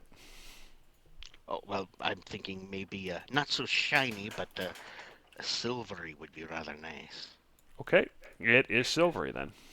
Given the prices you paid, he is happy to do it. All right. All right, so you have arrived at the apothecary. You have your shiny, or sorry, your silvery armor. So go ahead. Okay. Well, I mean, does this look like what we've already been used to seeing about the apothecary since we last were here, at least for Oreo? The Yes. upstairs looks pretty much the same as far as I know. Okay. All Okay, right, cause I've what's got up? the math finalized based on 26 hours, assuming the tensor's floating disk, and using the full capacity of the wagon. There'd be enough to excavate essentially 8 squares worth of space in a 26-hour period. Okay. Actually, that's not too terribly bad. That might be um the full wine cellar area, and maybe that would be perfect because we can then No, ask that's about Oreo. half the wine cellar. Oh, wait a second. Are we using the same map here? Is it the organic one or the more linear one?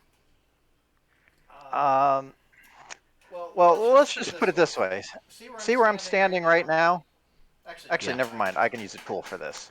Yeah, Uh, you can draw it out if you want.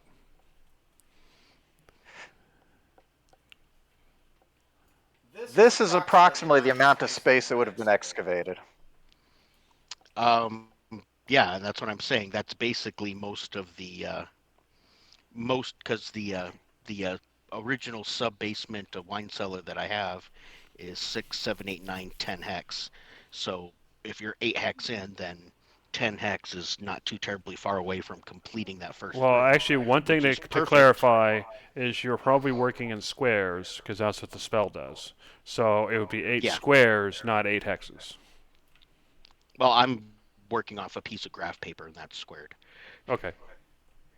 All right. Anyway, I was gonna say but that is pretty close to where we can be asking Oreo the best way and place to design in a hidden door because there's no one of us better at hiding things out in the open than her.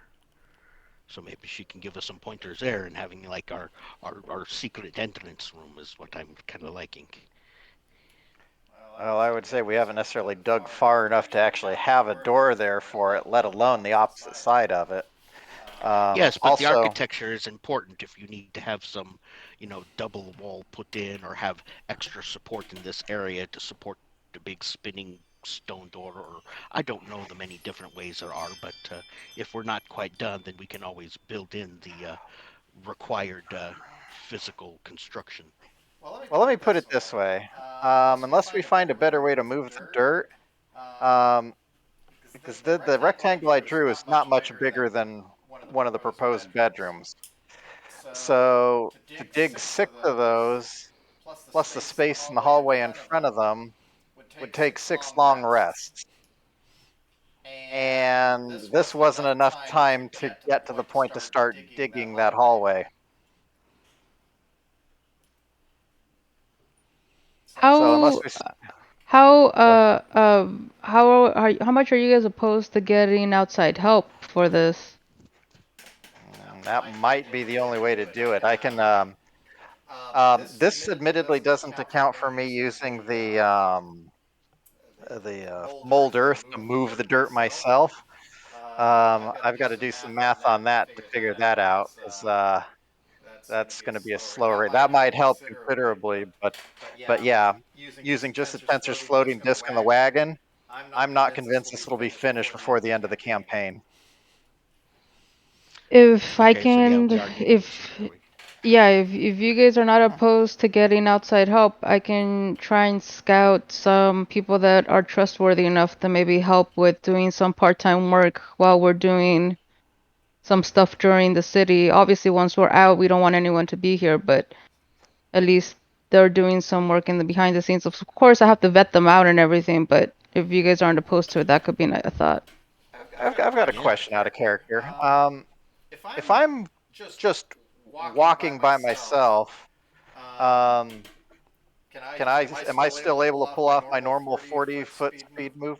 Yeah, the biggest issue you would have is basically avoiding busy times of day. But if you were to do it, say at night or maybe in the mornings, then you could. Then yeah, I don't see why you couldn't move your full movement.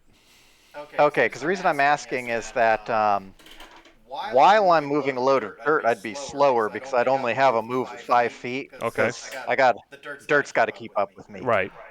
But on the return back, I can move my full normal movement. Plus, if people get annoying, I could try and dash around to make up some time and stuff like that. Well, that's fair. If you don't have a load and you're specifically trying to hurry, then yeah, I could see that. All right, let me do the math on that. Then we can get back to what's going on there. Sorry for yet another interruption. Okay.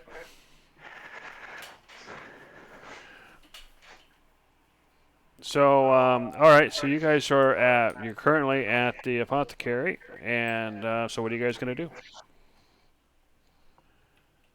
All right, so you're talking about optimizing, so I guess, but I mean, I think this only works if we've got everybody here to talk to, unless you just want to start optimizing with us three here. Actually, yeah, I think you're right. I was thinking that, yeah, it would only help most if everybody was here. But, yeah, I mean, to start off with, I know you personally are not needing it, but I have a iridescent dagger that I don't think I'm going to need anymore because I got these awesome knuckles now. So, I mean, up to you. I definitely not missing any daggers as far as I'm concerned. But I mean, if you don't really care for it, I can always add it to my arsenal. Not a problem. okay, well, that's what I was getting at. I mean, that doesn't fix anything. That just transfers the weight carried. You know, Fine, I'll take if the you've got iridescent two dagger. I might daggers, have a use for it. you might have a good use for it. Okay, maybe a dagger and a claw. Who knows? And actually, as you're saying that, I take out both of my iridescent daggers and I tell Pico, I give him a gesture as in, you've done this before. Go ahead and blast these. Oh, Oreo, Miss Oreo. I Oh, just yeah. really need to like. So Pico, are you gonna charge him or Can I? not? Yeah, I'll go Can ahead I and show put you a Eldritch trick? Blast in, and something I had been forgetting about is if you have me roll Eldritch Blast on these, remind me to roll twice. 'Cause I only did once the previous time, so you're only getting half your damage. Sure. Okay. All right, so I'll go ahead and cast Eldritch Blast in there. It'll be the 2 blasts. Cool. Thank you. Wait a minute. No, I've got a potentially a better idea. Give me a moment. She's looking at you almost a little like, are you serious? Like, what the hell are you? Come on! That's the look she's giving you. Actually, I think that you might be getting something much more and better. Yeah, I mean, do you want a cantrip or do you want something potentially brutal like The problem is this goes off the first thing I hit. So if it's nothing It goes off that when you choose to. You no, can it says stabby it. something and it Jeremy, not correct. make it go off.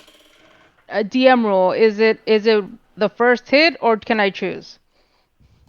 Um, I actually let me look. I don't really Because it remember. doesn't. Yeah, the wording doesn't really specify either. I had the impression it's the first thing it hits. I thought you Go could ahead and choose when you paste the could wording release because it. I don't remember. I thought you could choose when you release it, but it only has the one shot. So you can have a dagger with a stabby spell in it, and then you can stab somebody, and then you can choose who you use your spell on, because that's when you stab them. So I thought it was a on your command. But Oh, still, I no, you one didn't even shot. give me wording. I actually just put it in here because I just picked out a +3 dagger and then I put in there can carry a spell, spend an action to prepare. That's all I have it on Oh, my end. hold Oh, on a second. I might have it. okay. This is My what my Jeremy point gave us. My point though, Dave, just so you know, is that I stick with cantrips more easily because at least they're an extra bonus, but they don't expend the spell slot. That's usually kind of the reasoning she goes by.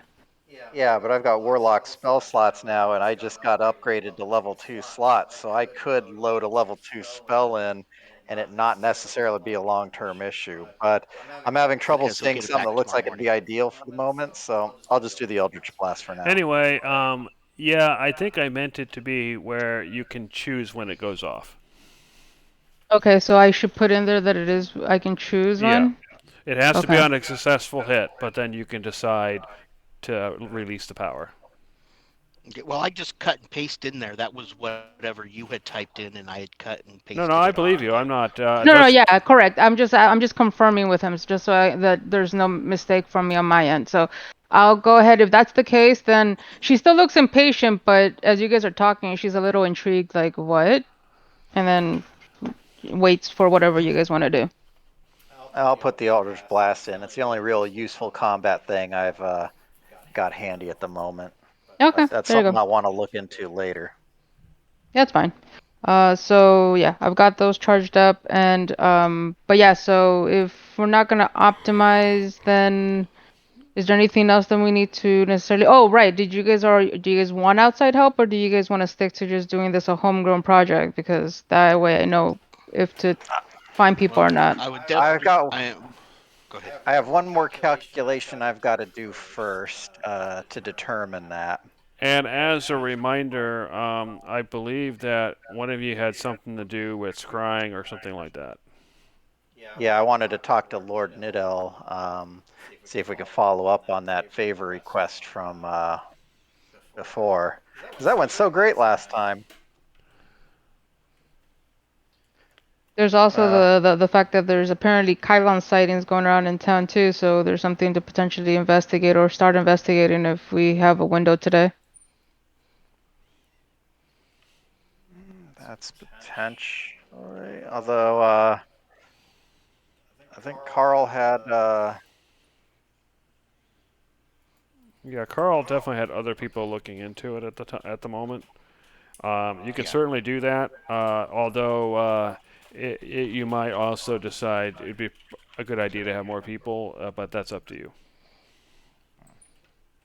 I'm just trying to see things she can do in the day. Otherwise, it's gonna be I'm good. Let's wait until nighttime and then end of session. So I'm just trying to find ways, Jeremy. That's I all I'm know, I trying to know. do. I'm just responding to those, which is fine. I mean, but yeah. No, for the Kylon stuff, it'd probably be better if everybody else is around, because that could that could blow up quickly, and quite literally in some cases here. Um, yeah, I'd rather talk to Lord Nidelf and see what he's got if that's not an issue. She shrugs. There's no. Is that what you guys are gonna do?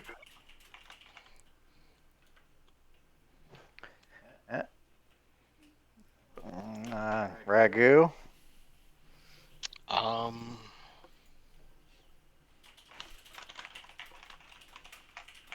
Shoot. I can't think of anything else. I know I wanted to, have everybody get together and, take all those, try and optimize our magic items so that we're, at top form. But I couldn't think of anything else. All right, if that's what you guys want to do, just make sure I get confirmation from everybody, and then that's what we'll do.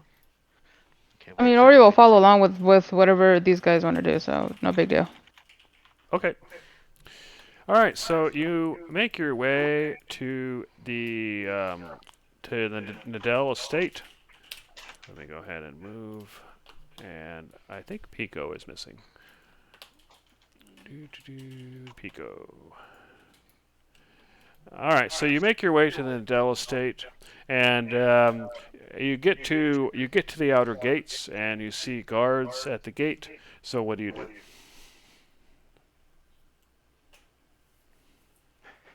Well, let me double check something here.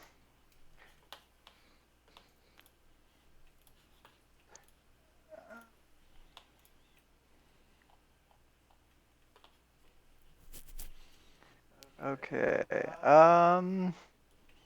Yep. Yeah, we'll go ahead and walk up.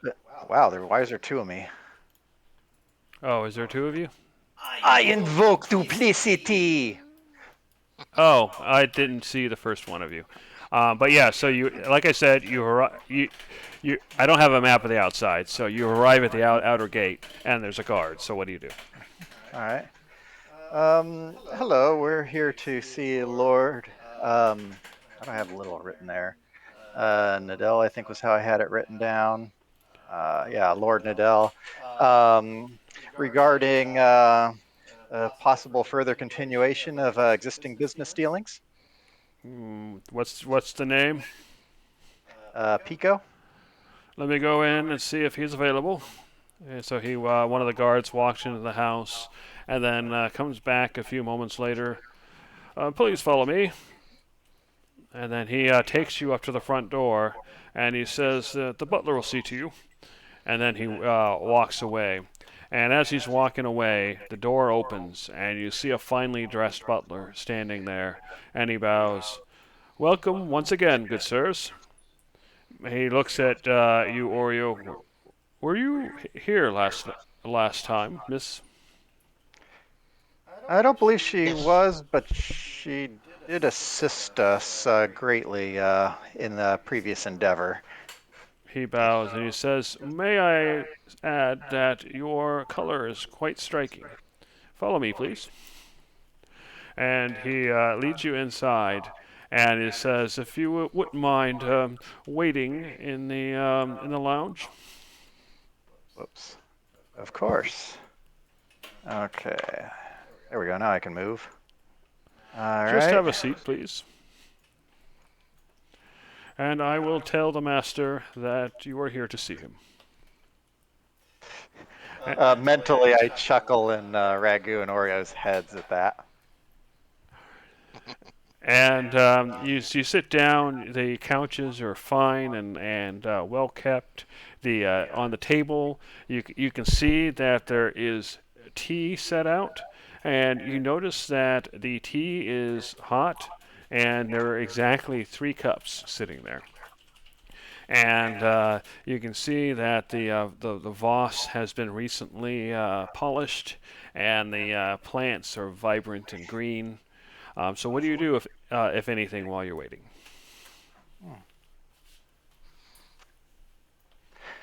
I'll take that as nothing. So Yep. a few moments later, the butler comes back and he bows. "I hope you found the refreshments to your liking.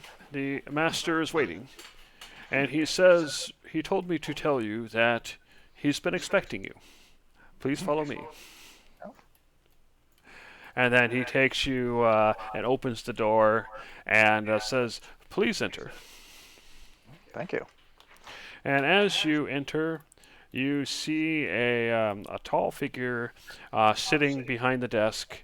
He is a muscular human, but he's wearing a fine black suit with a white mask covering his face. His hair is a reddish yellow on almost orange.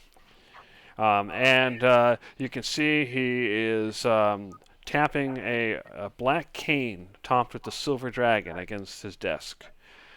And then he says, "So you have returned.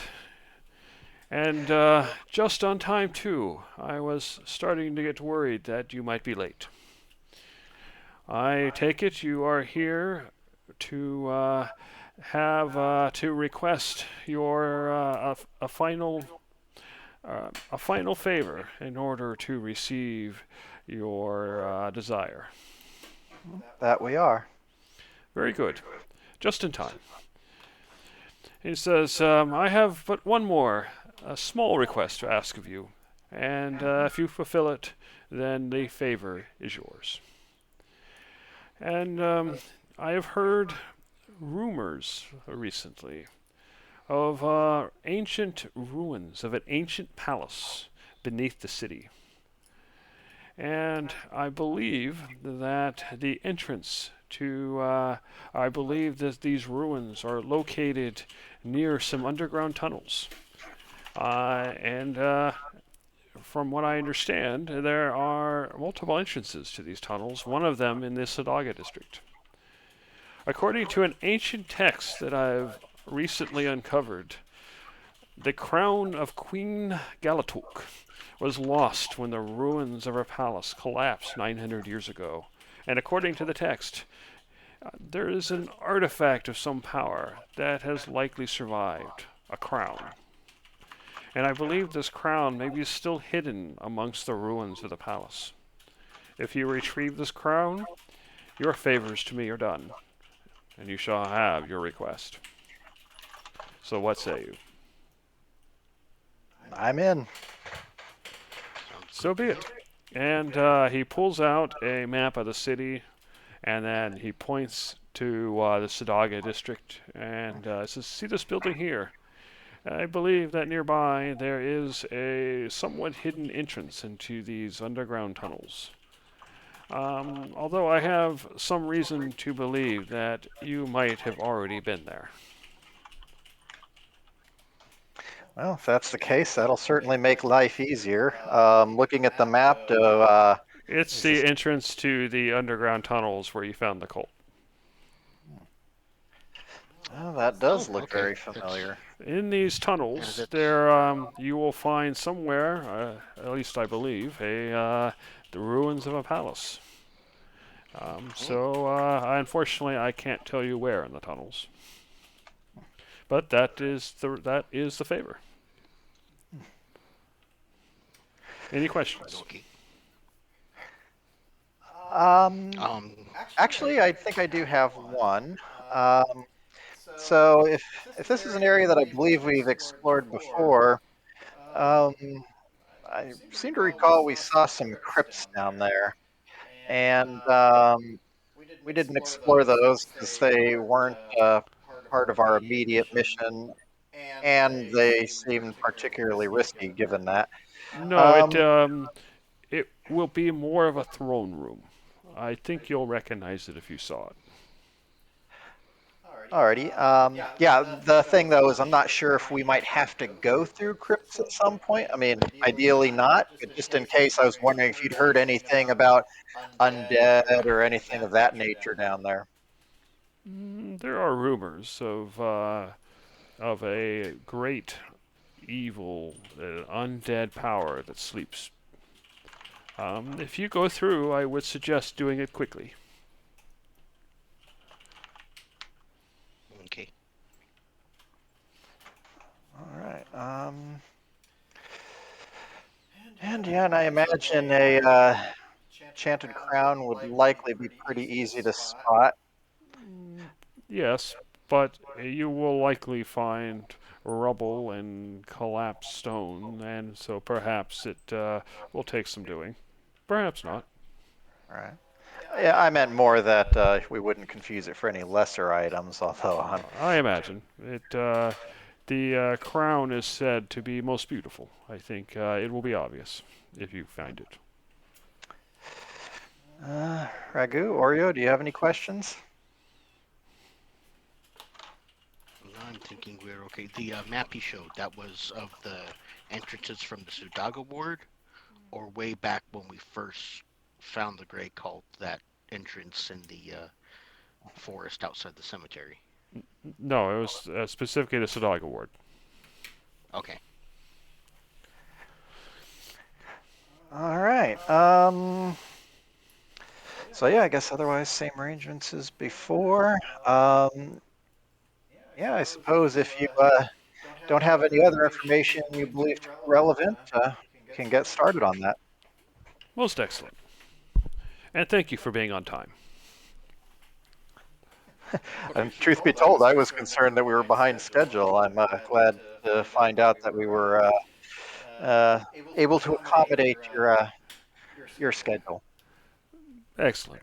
It is so nice to have help that is competent. And then the butler looks around the corner. "Oh, you know I wasn't talking about you." And he looks back. I was gonna laugh in my own head at the idea of being called competent, but then he said that to the butler, and it's like, no, I won't. So the butler kind of comes back around and says, "Well, very good. Follow me, sirs." And then he escorts you outside. So I'm going to take you back to the map. In that trek back, or it would be a couple of feet behind the guys, not on purpose necessarily, but because she starts talking to what looks like might be something transparent next to her, or just something that looks about the size of a child. She's just like talking, whispering to it as you guys are just walking back. Can I still look back and see if I can perceive anything, or is she just talking to air? Well, with your let's see, with your passive perception, let's see, where are you? Sorry, Ragu. Yeah, so you probably don't notice anything, Ragu. But Pico, you definitely do. You look back and you see Oreo talking with what looks like almost like a small child, but it's transparent. Fascinating. But yeah, she's just gonna carry on with you guys all the way back. So Yeah. all good. Okay, so what do you guys do? Kind of mentally to Ragu, I think she's getting to perceive a whole different world than what we're limited to at the moment. Really? You think so? It would make sense. She's always talking to somebody. If that somebody is not actually there, then they're there somewhere else, eh? Well, after you've had to put up with us long enough, I think anybody might be preferable, no matter how real or otherwise they might be. That is true. That is true. Are we passing by 8-3 on our way? Where would we come from? Where'd we go? Well, actually, I was gonna. You guys were in the Noble District, and so where are you guys heading? Are you heading to Stonaga Ward? Are you heading back to your apartment, or where are you going? If we're leaving the Noble District, can we take a tiny detour up to 8-3?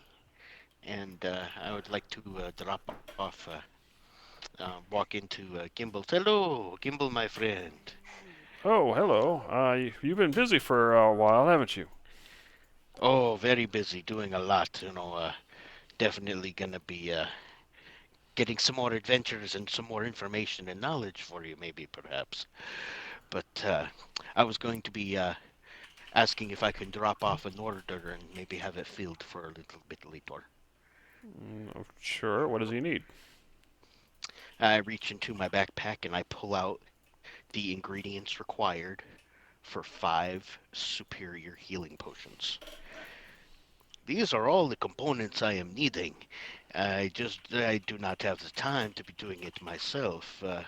If you can turn these into 5 superior healing potions, and I can maybe pick them up in a little while, some later day, and pay a fee, that would be awesome. They're excellent. But Well, just don't since you the time have to be all the making these myself. ingredients, I can probably arrange that. Probably cost you 100 silvers apiece. So 500 silvers will give you 5, and I can probably get it done in 2 days. I got some apprentices that can help. All right, and you said 500 silvers? Yeah. It's basically I 100 very apiece. Yeah, I very quietly and almost embarrassingly lean over to Pico. Say, Mr. Pico, can I borrow Yes. 500 silvers? I kind of spent most everything I own. All right, let's see. Would a passive of 20 overhear that? Yeah. Yeah, you. Yeah. Yeah. um, she'll kind of Passive just. of 20, you hear All everything. right. I pass over 500 silvers. Okay. She's just gonna Thank you, just pay thank you. attention to the. I totally did that wrong. From being embarrassed, I go back to a big smile and hand it over to Gimbal. It's like, there we go, 500 silvers, my friend.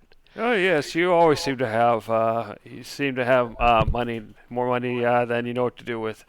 I thank you so much. Okay. But yeah, we had the stuff. I just do not have the time to be doing it. It takes so much longer to make one of those potions more powerful. So Oh I yes. figured he is the best If I one to didn't get have something done. apprentices, I wouldn't be able to do it either. But well, Yes. use what you have. Oh yes. And thank you very much. Of course. Okay, 3GP, 80 SP, and then let's see. So that's 38. No, I'm gonna have to use platinum for this. So let's see, 38. So 2 plat and 30 gold should do it. Okay. He thankfully takes it. Takes it. All right. So you've finished up with Pico. He's currently here. He's going to start making healing potions. So what do you guys do next? Okay, it's 8 gold. All right, now we can head down to the Sudaga word. Is that where we were going? Gold. Okay. 20 1, gold. 2, 3, 4. So it takes you about 20 minutes to get there. Probably maybe about 25. And you arrive in the Sudaga ward. So what do you do? 6, 2 plat. There we go. That's I'm gonna let things took a little finish math to. Yeah, I just finished. I was, since I don't actually have 500 silver in silver, and I didn't have 50 gold, I had to figure out how to do it as a combination of flat silver and gold, the way that brought my encumbrance as low as possible. Fair enough. Okay, so you've arrived in the Sudaga district. So what do you do? All right. So, based on where he pointed, would that have been the building we've been in before, or one of the other exits we found? You believe it's the main entrance in the Sudaga ward. So yeah, there's only one exit in the Sudaga ward. No, I'm talking about going underground, like the building he said it was near. Is that the building that we saw Taronda go into, or like the one with the collapse where there was the rubble hiding the entrance? I think it's the rubble hiding the entrance. All right, well, we'll go ahead and try and go to that one then. Okay, so you enter the tunnels once again. All right. So make sure you're not on here. You are not. So actually you are. All right. And so make sure we have the right entrance. There we go. There we go. And Oreo. Okay. So you come down the stairs and you find yourselves in the familiar tunnels. So what do you do?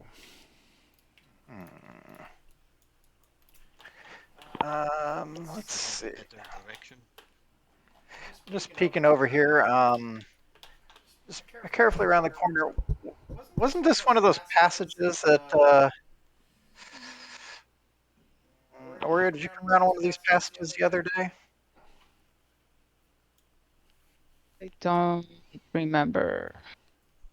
You I don't do remember hear when. water coming from that way, but it's pretty subdued. Refresh my memory when we were here. When were we here last? This would have been the first cult site with the. Well, we prison. saved Jared? Oh, you may not have explored.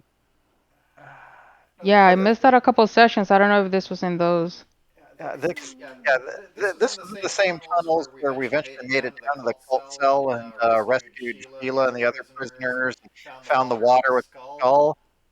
But yeah, we might have encountered this part. Wait, the water with the skull, the water that's really toxic? Yeah. Oh, This then is I was the here. above level for that. Okay, no, I was here for that. It was the room that had like looked super purplish and everything. It was an altar, right? Yeah. Yeah, the altar was in this place too. Okay. Okay, I recognize this. This is that hidden area where we busted the wall. Back.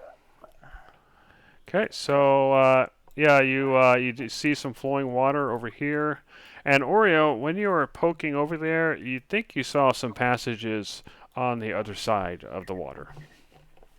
Oh, Yeah, I recognize where we are because yeah, going south from where I'm standing was the crypts, then we go left, and then that's where the cultists were. So I think your direction over there is better. Yeah, up there and way up at the top. Oh, you can't see that one really. But yeah, there's looks like there's an entrance way up here and over here. I see. And it's open, or is that supposed to be? No, those are just archways. They're open. Oh, Oh, actually, as you come across Oreo, you actually see what looks like some ruins of some pillars, and some ancient tattered carpet. guys, is this what we're looking for? Possibly, I'm waiting for Ragu to catch up. I think he blue I'm right screened. here. No, I'm right here. Can you not see me? Am I not Oh, professional? I right? could, but I had to go back and find you for a while. She's Oh, yeah, no, that gonna was the problem. bolt the other way. Is there a way to get the other way, or is that no? There isn't.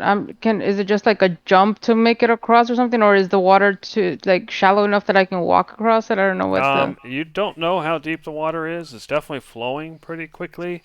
You could potentially jump, but the sides look wet, so it'll probably be a roll to see if you can land without like slipping and whatnot. Hey Ragu, mind doing the thing that you did to me when I was a kid and just throw me over? Not the problem. I can do that. Okay, you're gonna Come pick up her up here and toss and, her. So a DC 10 strength check. Yeah, and Okay. Yeah, I'm gonna do my best to be gentle and not she's a not hurt her, cat. but She'll make sure land she on her lands. feet. She's fine. Yeah. Go. Right. Strength check, right? Not save. It's a strength check, yes. Okay, yeah, you toss her, and yeah, you land Oreo, and you start slipping a bit in the water. Go ahead and make a dex save. But you manage to catch yourself and stop your slide, and you were just standing there. Do you guys need anything to like guide you guys over, like a rope or something, or do you guys have another means of getting around? I think I can try these. Pico, do you have any help getting over? All I've got's my rope. Doesn't look like it's a good spot to tie off on this side, though. All right.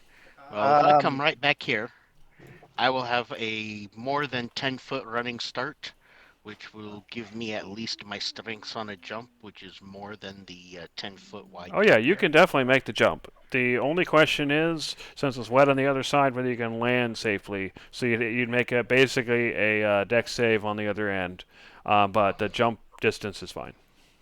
Could I lay All something right. on the area that he would land on, kind of like a I don't know, part of some rag or something I might have been carrying to put it on the ground to help with potentially lessening the slippage?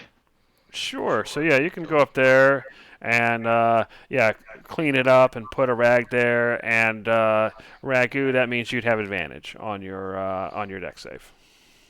Excellent. Do I need to make a strength, or is it just a No, no, dex you save? you can. The jump's fine. The you make the jump, no problem. Ooh. Okay. Yep. And you land and you don't slip at all. Ooh. You just Thank jump you and very land on much. your feet, no problem. Not a Oh, problem. thank you. If you had not cleaned that up, that would have been all messy. Yes. Mr. Pico, where Where is he? go? I don't know. all Here you right. I'm go. gonna dart and jump. Yep. Ah, Same thing for All right. you. So you make the jump, no problem. You land on your feet, and you have no problems at all. All right. The Alright, looks water like- Careful. You're very continues close to to what I believe is. the water continues to move. You can see some sort of slime kind of bubbling.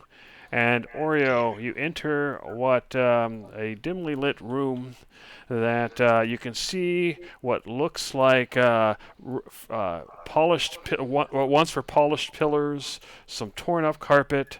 You see braziers that have not been lit in who knows how long. You can see the cracked floor and debris, but the velvet of the throne at the north continues to almost shines as new as it looks.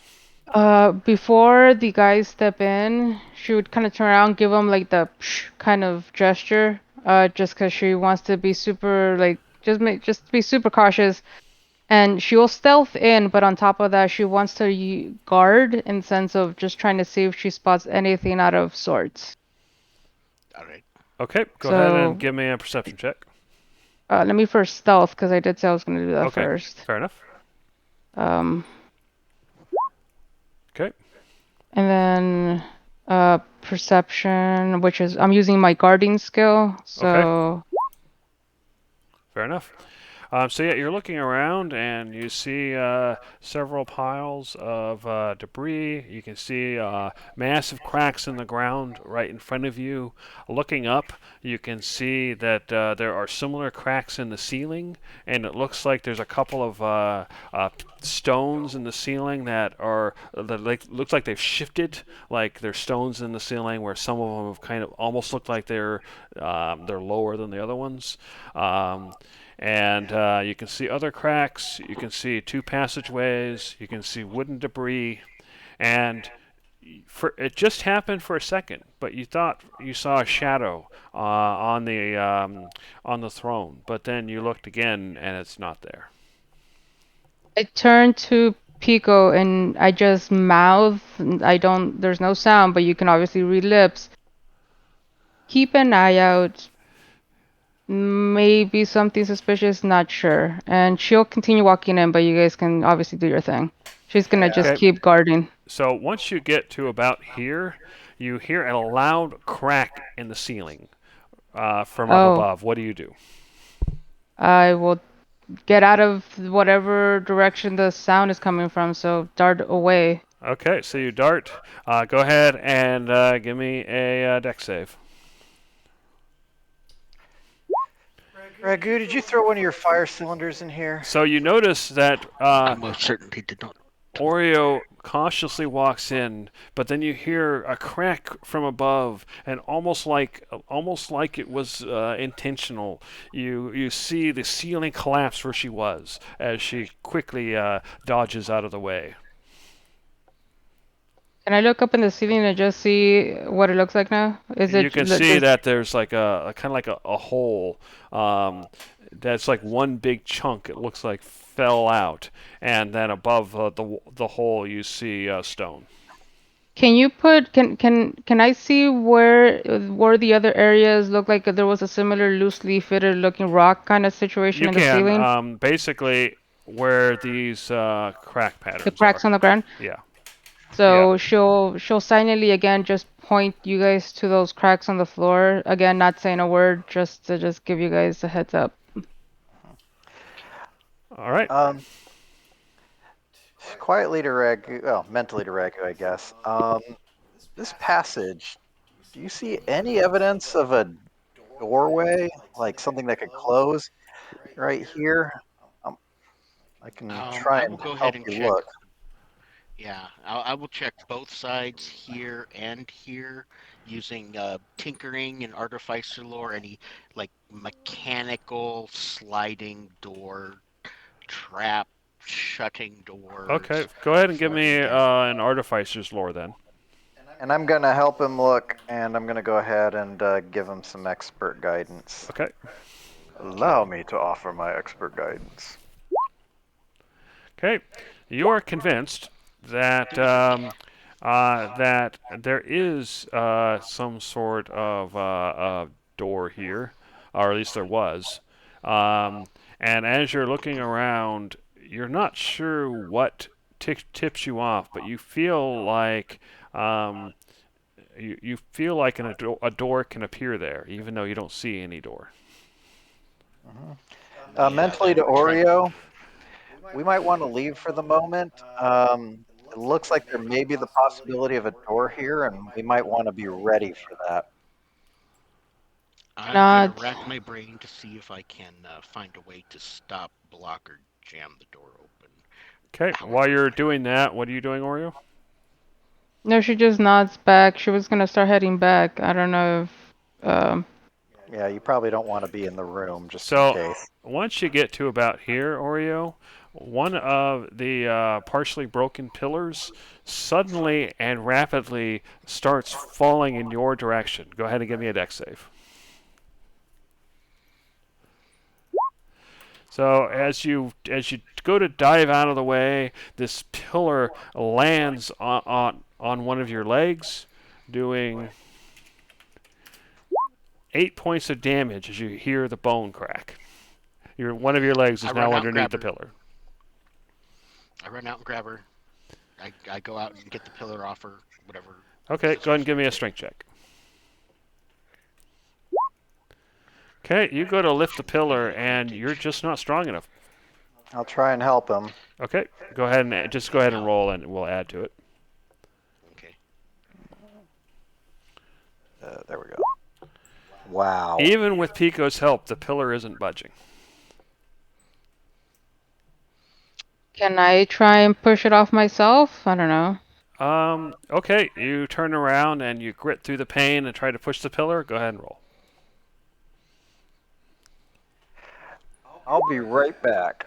Okay, and finally, with the three of you working on this pillar all at once, you manage to push it off your leg, which you can see has it looks like it's broken. So you're basically your shin and foot are messed up, but you are free. Does that mean mechanically that I've got impeded with speed or anything, or Yeah, that what? basically means that you're basically at half speed. Can I do a quick guard Until check again, just to see if I can spot anything in the area? Okay. Yeah, you're looking around, and now that you see you see the other pillars are still standing, but they look like they're too far away from you to hit you from where they are, and the ceiling, you don't see anything loose in the ceiling. So at least between you and the door, it looks like there's nothing else. okay, can we go ahead and get Oreo into the hallway here and it's like Pico, can you not mend her leg? Can I what? Oh, Can you not mend her leg? I could try and heal it. Alright. So healing will heal the hit points. Lesser restoration will heal the break. Yeah, don't give me healing. I can deal with 8 points. It's more of the speed. That's the issue right now. Oh, what the heck happened there? Are you going in, Ragu? No, don't. No, I'm not. Yeah. I was just trying to recenter myself. Oh, And okay, somehow no problem. Jumped off to the side. Yep, okay. Right, so did you have a lesser restoration there, Pico? All right, let me go ahead and use that. Although, I mean, if the intention is to just get out, since we're not gonna do anything, do we want to spend that right now? I mean, we can just. I think our intention was to go in here and do something. We would not have Yeah. come all this way just to look and leave. Yeah, my concern was just making sure that we can still get out this exit. I was a little bit worried that getting locked in, like remember that room with the skeletons at that crypt? Oh, I'm having an idea. All right, I Well, cast Frost. before you do your idea, Pico, did you cast Lesser Restoration?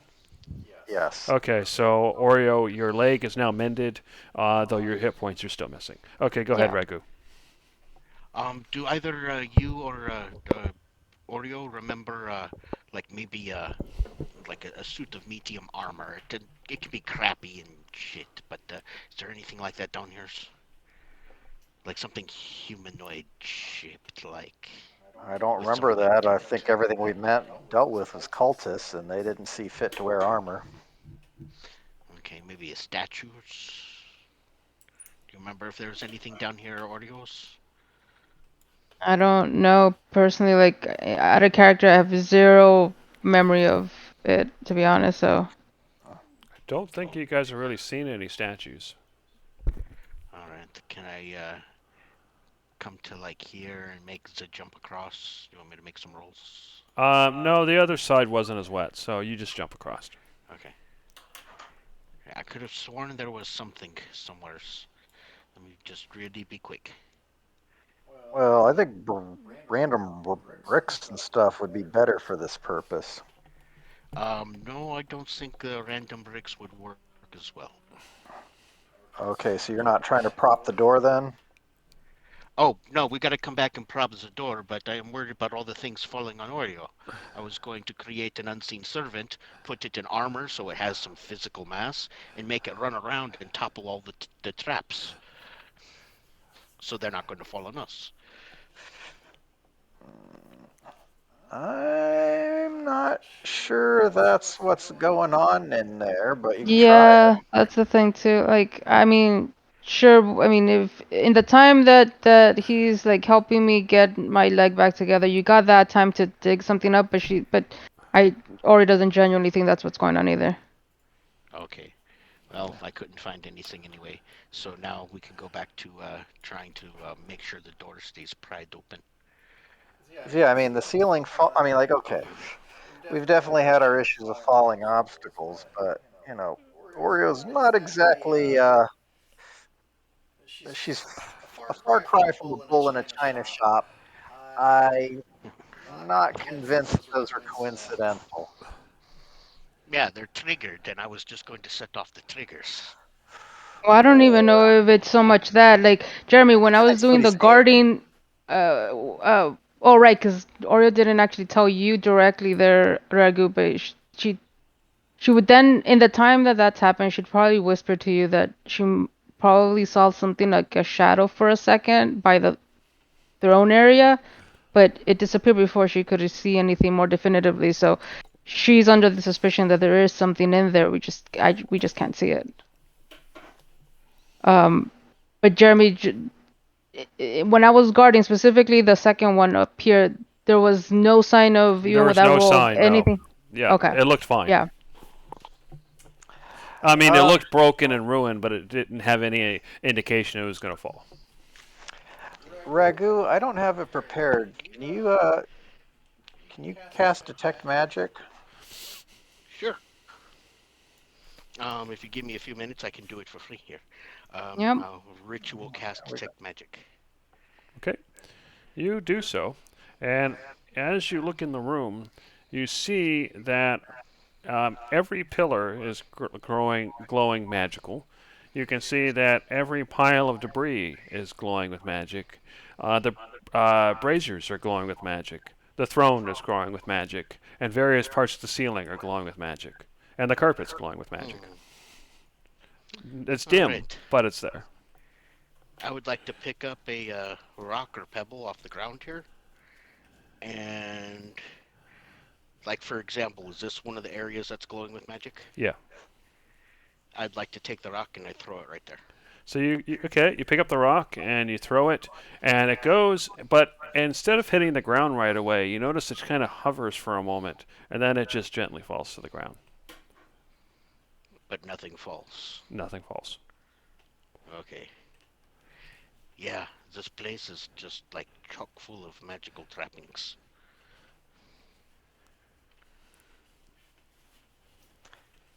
Well, I think first we should start and barricade the door. And if I saw correctly, it looked like there was another entrance to the. Well, maybe it's not an entrance, but some passageway to the south in that room. Yep. And also to the west. I want to check the one up there. I think there was it something up here? Let me see. Yeah, I'm gonna go up through this route Okay. and see if there's anything. You see a tunnel. You see some debris at the end of the tunnel. It seems to go north and south. Okay. As you approach, you can see collapsed dead ends, where it looks like the walls and the ceiling have collapsed in, and then to the south that goes around the corner. And as you go around the corner, you see another collapsed end, but you also see what looks like a giant spider web, and you can see it's crawling with maybe 100 spiders. What do you do? I don't move any further in. I just point to the others. There's just a lot of creepy crawlies though over here. And each spider is probably about 6 inches in width. Yep, like I said, a bunch have of an creepy idea. crawlies. Ragu, do you detect anything over here? Yeah, it's still been The 10 spiders are glowing slightly. Ooh, magical spiders. I had an idea, but I do not think it'll work anymore. And Don't you actually, also don't you as get a school of magic with that too? Oh yeah, I'll get the magic school. then in that case it's Just necrotic. Is Ooh. that the only thing you oh, detect? definitely. It's the only thing you detect. And as you go around with your magical senses, the spiders suddenly stop moving. What do you do? Let's back out. Yeah, I had the idea to light the webs on fire, but I do not think that'll work against magical necrotic death spiders. Take a Okay, step back. you take a step back. Let's step back. Step back. And then really fast. Okay, so what do you do? Well, we could have burned them out, but you never know. They might grow big and like bite us all with death poison. If we were gonna burn them out, I'd use my version of burning for that. Yeah. I think barricading up that entrance to some degree was a good idea. Okay. Oh, look, there's like some wood here. Is that suitable for helping me wedge into place? It's probably fairly rotten. You can see the mold on the surface. All right. But there are plenty of rocks and debris that you found back over here. So if you're looking for like stones and bricks and that kind of thing, you can find as much as you can carry. Okay.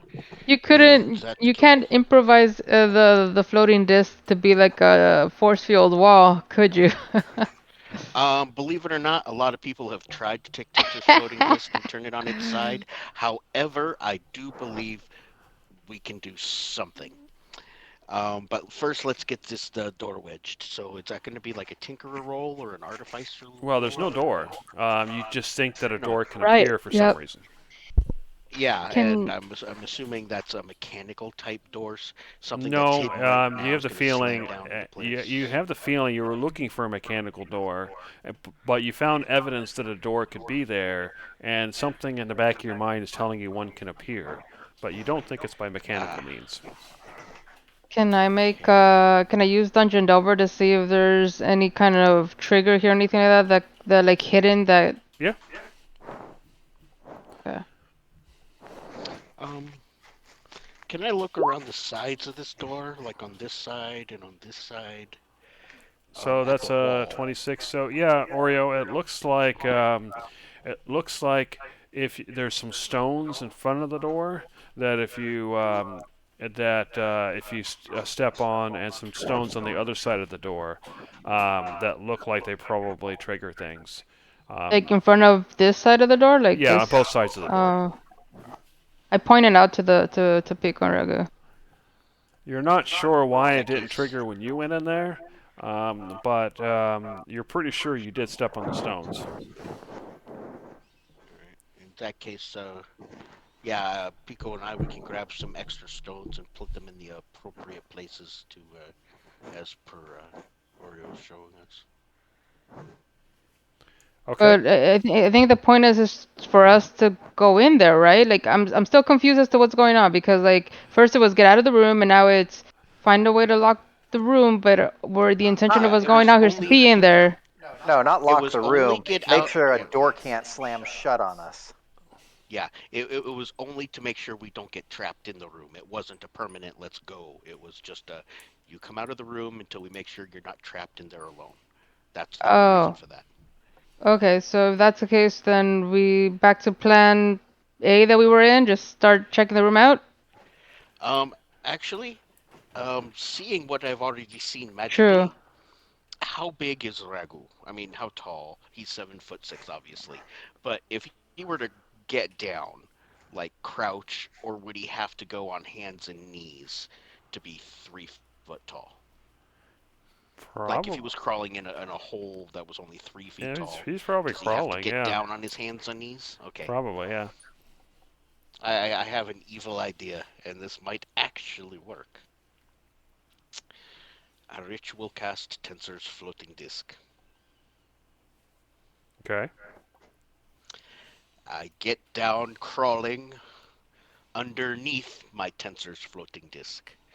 And with one hand, I can move the disc above my head, and with my other three, I crawl around on the dirt, going to the different magicked areas that I saw. I am literally on the magicked area, triggering it, and I have Tensor's floating disc above me to stop the falling rocks from smashing me. Okay. You do so, and you go to the area where you expect something to happen, but nothing happens. Right, the magic is still here, yes? It's still there. Crawl around this way. You crawling Crawl around this around. way. You're not sure why, but you suddenly get the impression that something or someone is laughing at you. Yeah, I thought so. Something in there. Freaking A. Yeah. Screw your Just turn. out of curiosity. Just out of curiosity, do I see the thing we're looking for in here? You're crawling around. It's clearly not out in plain sight. I like to keep guarding as he's doing this, just to see if there's anything that happens. Yeah, as he's moving Are you around. laughing out loud? Do I hear you doing that? Yeah. Because I just It's get like, fooled, man. What the hell? I knew there was something. Anyway. But what yeah, were you saying, Jerry? you're looking around and everything looks fine. But Ragu, you just can't shake the feeling that something is laughing at you. Arg. You've Yeah, gone I'm like- into the another hallway, and as you enter the hallway, you get to about there, and suddenly a door appears here, a stone door. Oh, you're right. You rat bastard. We So say let me it's go a- ahead it's a and draw what door? that. So both Pico and I just see the door just suddenly just slam him out on the other side. You just see it. 1 second there's no door. The next second there is, and Pico, I guess we should make our way over. Yeah. All right, I come right up to the door. right Are there. there any cracks, any seams? it looks like a big solid stone door. Wait, I did show him the way that this side of the door seems to work. He knows that, right? So Yeah, I'm the one that helped jam up that side, so maybe I recognize. Oh, okay. it. Yeah, in that case, you get a perception check. So go ahead and give me a perception check. Okay. That's fair. Okay, so in that case, what happens is you are approaching that hallway, and you see the same kinds of stones on either side that Oreo pointed out in the other door. Okay. In that case, yeah, I would come over here or crawl over here, grab some rocks, put them in there the exact same way we did over here that we need to. And I keep crawling back this way. And it's like, I know there are magical triggering things here. They're just not triggering while I'm crawling under my tensor's disk. That's because you keep assuming it's traps. wait, how big That's is why the you were tensor's laughing at floating me. disk? Wait, What's that? no one was laughing. What the hell are you talking about? I heard you laughing. I do not know why, though. I wasn't laughing. Look that silly. No, what did you ask about tensor's floating disk? How big is it in terms of the width of it? It is a 3-foot circle that floats 3 feet above the ground. Or wait a second, is it a 5-foot circle that floats 3 feet above the ground? 3 And feet you- diameter. And you need to Okay, be next to it to do it, or can you can you say like move and you can be in a stationary spot while that thing moves? Well, that's one of the problems with tensor's floating disk is it You have to will push only it. follow me. Yeah, it will follow me, but only if it's more than 20 feet away. Otherwise, I have to physically push it around myself. Ah, okay. Okay. But if I stay at the door and you were to try and push it around, it would not move for you. Gotcha. Okay. No, fair enough. Just wanted to be sure. I mean, it works. It just trying to figure out a way to get us on the other side or down there because there's another opening over here. Oh, you want me to go check that there? I crawl down this way. I've got an hour, so I'll crawl. I'll hurt my knees. Okay. Coming As you right go up down here, there, you I notice the investigate. same stones on either side of the door. I'll go ahead and use some of these rocks right here in this pile to do what I need to do to cover that all up and get that all going. Okay. Right. And So now while I go down Ragu's here. busy crawling around, what's everybody else doing? Aside from laughing at him crawling on his hands and knees. No, With a literally, disguise. no, I wasn't laughing at that. I was laughing at something else, but that's when you were saying I thought you meant in character laughing. And it's like no, or it wasn't Yeah. laughing in character. But he Oh did no, hear I thought laughing. you were laughing in character. No, no, no, Yeah. no, no. Jeremy said Yeah. you keep getting the impression that something's laughing at you, but it's not Oreo. Okay. No, no, I thought Oreo was doing her guarding thing, and she could see the entity keep laughing, and so she was laughing at me for just crawling around because No, that's out of it was character. That's yeah. me feeling Okay. fooled that I still can't see the damn thing. Oh, sorry. In that case, yeah. All right. Anyway, I'll go down here and I'll be describing what I see as I see it. I put the appropriate rocks in there to block that from happening. Okay. It's a long tunnel with one turn down here. And it's fairly in good conditions compared to some of the other tunnels. Okay. Turned to Pico for a It's, second. I was like, wait, doesn't he have a bird that can do that? I I was would have a actually bird that going can to do ask that. about that. I thought about that myself. I would have a You're bird that not could do this. there. You are crawling in another room. I'm talking to Pico Yeah. right now. Sorry. No, you're good. Anyway, But I'm just... you look and you see a long dark tunnel. You can see multiple passages to the south. Okay. Multiple passages. Ooh, lots and lots of multiple Yep. passages. You can So, see yeah. more passages, Oh, wait a second. and you see what looks Do I like recognize this spot? you do. All right. I come back. I am coming back. Oh, someone's in there. There we go. I'm having some sort of tweak out. You went to the corner. There you go. Yeah, well, no, I'm having some sort of really weird tweak out. Okay, you enter the room, and you actually recognize that room because there was some markings on the wall that you've seen before, and you recognize that as heading this hallway out here as heading to the altar that you destroyed. Yes, I do. How to Now, get to the, Oreo, okay, that thing. do you think Yes. something might have been attacking you specifically? I'm not sure if, I mean, it definitely looked very intentional. I was in two particular spots, and they both happened to be on those spots when I already had the suspicion that something could fall on certain spots.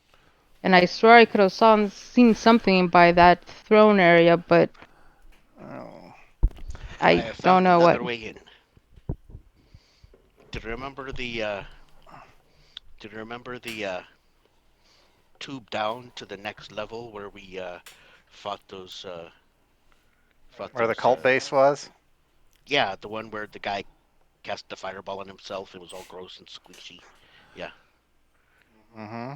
Well, that is what is down that hall to the north. To South, the you mean? north, you mean south? South, the bottom, the whole way down. So just to be clear, we're trying to find the crown, but it seems like if the south is some section that we've already been through, we want to go all the way to the west. That is kind of like, oh no, wait, I didn't actually get in there. I do not know what goes down this way. I only saw to the end here. But I am. Did it thinking look like that, it went around a corner, or does it look like a dead end? It looks like it went around the corner, but I do not know where. But we know how the bottom goes. That's another way in. Well, But well, it question looks for to me you. like this is a throne room. Well, hold on. Okay, fine. Another question for you, Regu. Where the hell is Char? That was just it. He got blown up, and with Yeah, you've everything had else we over were a doing, I week. literally forgot to ask to summon him back. Otherwise, I would have. Mm. That was my mistake, unless Jeremy's allowing me to retcon that. Well, he doesn't have any special attachment to that owl. Okay, so the Oh, I question don't have is, much of it. would you have spent the time to do that?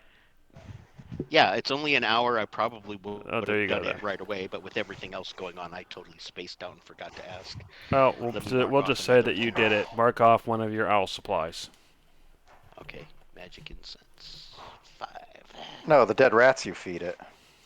Oh yeah, that too. So you guys are saying that this is the spot that we need to find the thing then, but we have to It deal looks like with. So we just have to deal with whatever the hell is in there, and everything is magical, so there's no really going around it. Yeah. It's not magically trapped. There is obviously something, as you were saying, more intelligent looking to spring. So we are literally walking into a weird minefield.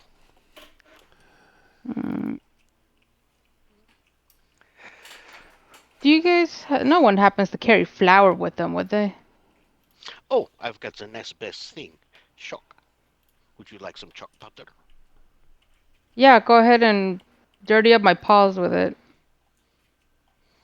Okay. Um, And I literally have a little bag of chalk powder, so I can throw it in the air and scatter it, and then I have got some chalk sticks to make marks. yeah, I'll keep that on and take out my daggers out, and I say, listen, if we're gonna do this, let's just get in and out and just get it over with. I don't like being fooled out here, and she's going to unless you guys say anything, she's gonna go straight to that throne area. Well, if you think there's... Now, are you just looking for an item, or do you think something's going to attack you there? No, I'm gonna go help investigate the thing. Remember, we were supposed to find what, a crown, right, or an artifact? Yeah, we're supposed to find a crown here for you, so that is what we're looking for. Wait, Don't a know what? what's triggering all this crap. A crown. Right. That's Yes. what I heard too. That's what I heard from the guy. But I mean, and he said it was by the throne area. So I mean, again, I don't know what the hell's in there. Let's just get in and out, investigate, and just get out. I'm just being over precautious and then I show you guys my dirty paws and everything. Okay. Makes sense. Yeah, go ahead and go ahead and get chalk powder in your paws and everything. I'll kind of be right in the doorway with you.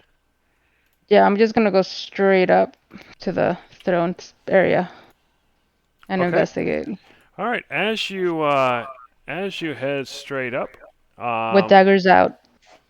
as you head straight up, a figure appears on the throne, and I am going to need everybody to roll initiative. One of the least shocking things that has ever happened. Oh, I have this set to the wrong thing. Let me fix this real quick. Sorry. Where is it? Queen. There it is. Hit points. There we go. And that was that. There you go. That is the correct thing. All right, and then we roll initiative. All right. Is that not working? Do I need to refresh again here? I see an 18 as a wisdom roll. I don't see an initiative roll. Oh, it looks like the script stopped working. Let me fix it real quick. Yeah, because I was going to say I click on my character, then I click on initiative. The wisdom roll was to. Yeah, it not just get trapped happened. by the door. Sometimes these things break. I don't know why. Understood. Alrighty, so go ahead and try it again. Okay. Wonderful. Okay. Alright, has everybody rolled? Looks like so. So we'll start with round one. So as you walk up, Oreo, you hear a voice in your head, and it's like, "You dare to enter my throne. Forfeit your life or suffer." What do you do? Oh, shut it! And I throw a freaking dagger to the face. Alright. I'm I'm going to go ahead and move it down just so that you can see its health and everything. Yeah. That should be more like this. All right, with the 27, that's a definite hit. Come on, stay. And go ahead and roll your Eldritch Blast there, Pico. And I'll be rolling that twice. So, let's see, do I have to roll the hit or just the damage? Just the I forget. damage. There's the damage. She already hit. All right, so I'm going to roll 2d10 then just to cover that part. Wait a minute. What is There aren't the any pluses to it. what's It's the force element? damage. Force. Okay. Force damage. Let me verify something because I realized I was about to probably screw Ori out of damage again. Yeah, just go ahead and. No, click it's because on it's the number. that. Okay, I had that right. Oh yeah, it might actually work here in the combat thing. So yeah, Just do your Eldritch Blast and just click Yeah. on the Eldritch Blast. So yeah, there you go. So 11 points total. Okay. All right. Oh, seriously? Just wow. Okay, guys. Coming in quick. A bonus action to disengage, but I'm hoping that. Okay, quick question. Is it fully visible right now? Like It does is. look like... Everybody can see it. Once you got up Okay. close, everybody could see it. Okay. I still want to say just for flavor that as she swiped the dagger, that a part of the chalk just rubbed off their face. So it looks like there's a smirk of white on them. And then bonus action to disengage and move back to here. Okay. That was a good idea, getting it on your paws to touch it. Yeah. Yep. And as you move to the south, one of the pillars suddenly topples over. Go ahead Oh and wait, make. I knew that was I already knew that. So hold on, I'm just gonna go straight down. No, she already Okay. knew that there were things. Yeah. Fair no. enough. All right. Is that the end of your turn? Yeah. All right, Pico, you saw that the queen has appeared, and you saw that Oreo managed to hurt it slightly, and you also saw one of the pillars quiver as she went just a little too close, almost. And you guys do clearly see from her that she's a little bit like shit because even with that damage, it doesn't look like there's even close to a dent. All right. Great. So I'm going to go ahead and use a bonus action to cast Hex on this. Okay. I am going to go ahead and 2 Eldritch Blasts at it. All right. Okay, first one hits. And that's going to be plus D6, so 13 points. I mean, yeah. Okay. And okay, the 18 hit, the 13 did not. Sorry, I missed the 13. All right. No, the 13 I didn't. was No, I just didn't. Oh, That no, was that- for Oreo. Right. That was for the damage Oh, in from that my case, you got dagger. another Eldritch Blast to roll then, right? yeah. Yes. Okay, that hits as well. All right, and then let's see the D6. So 12 points. Okay, another 12 points. And it does seem to be hurting the queen. Yeah, but barely. Jesus Christ. Is that the end of All your right. turn, Pico?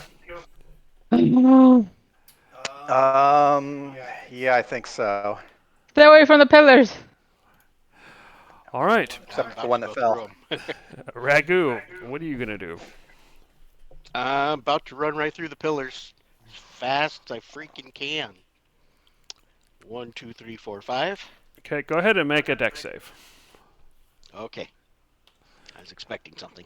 That one I marked green is one that already collapsed, right? Yes, but he ran past this one. Yeah, I know. I just wanted to mark Oh, these okay. as we go. Okay, you dodge out of the way as this pillar here tries to collapse on you. And you notice that it moved in exactly the right direction to land on top of you, even predicting your movement. It was only the last minute jink that saved you from the collapse. Dave, can you make another marking over here because this is where the first thing dropped? The ceiling, yeah. Yeah, on the Okay. ceiling. Just like right there. Mm-hmm. Thank you. All right, Okay. go ahead. I was going to say, running up, I have been paying attention to my good friends. Bonus action, I cast Hex. Okay. Hmm.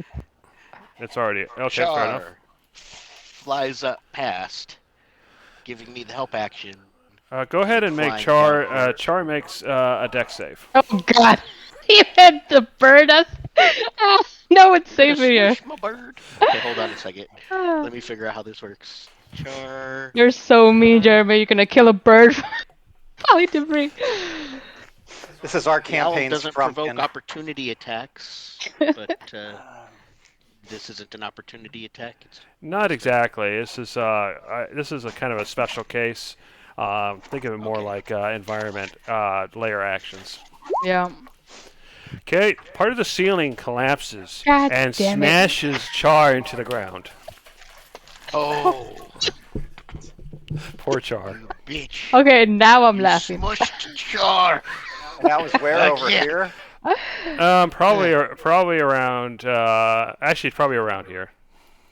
Okay. I was- I'll okay, delete that but other yeah, circle. where did that fall down? Where's Char's body down there? Yeah. Where that? Did Yeah, he there you go. poof?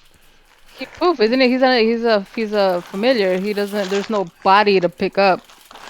Well, All no, right. I mean if he did less than 3 points of damage, he might still be alive.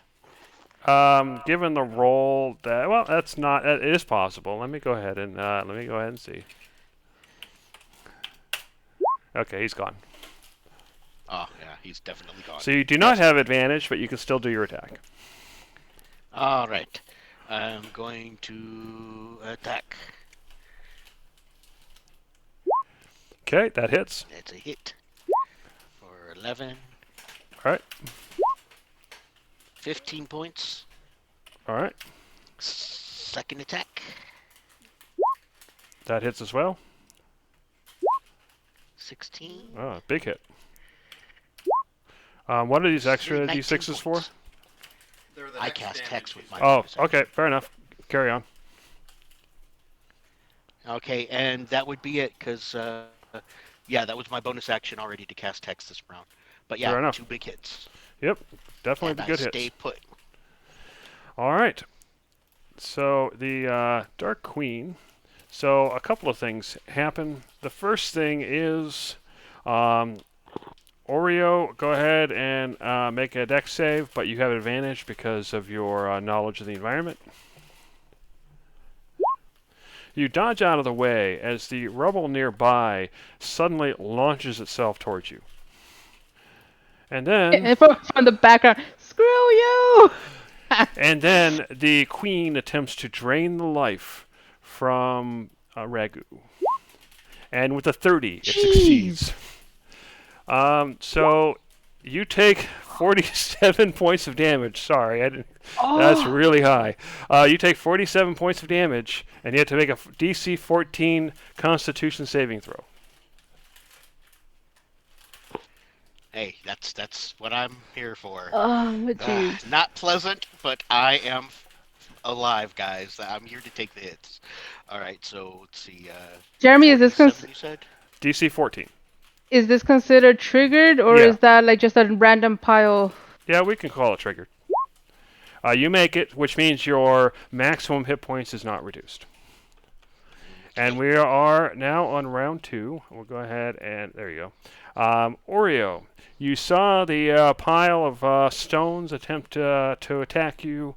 You see the queen draining the life from Ragu, and you're not sure if this is true, but he looks a little skinnier to you. So what are you going to do? I'm gonna go right up. I'm gonna be right within the same spot. I know that I'm gonna get out of the way, but just to be again right there, Okay. hit it with the dagger that I didn't hit with last time. Give me a sec. Come on.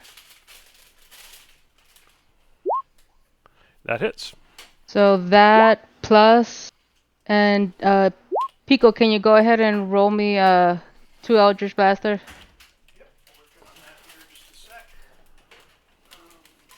All right, let's see. The Eldritch Blast. Come on. There we go. I really had to go up that far. Did those roll? Yeah. Yep. Yep. So 18? 10. 18 plus Yep. 17 plus 8. Yeah, I and got then, the other ones, yeah. And then Noise. bonus action to you know what? No, I'm gonna step to the one side and hit again with the other one. Okay. Go for it. That misses. It seems to just phase out of the way. Okay, I'm going to stay put. So I think you guys have attacked it enough. You know its AC is 16. Okay. Okay. All right, Pico. As you're getting ready to start acting, you notice, a stone suddenly flies through the air in your direction. Go ahead and make a dex save.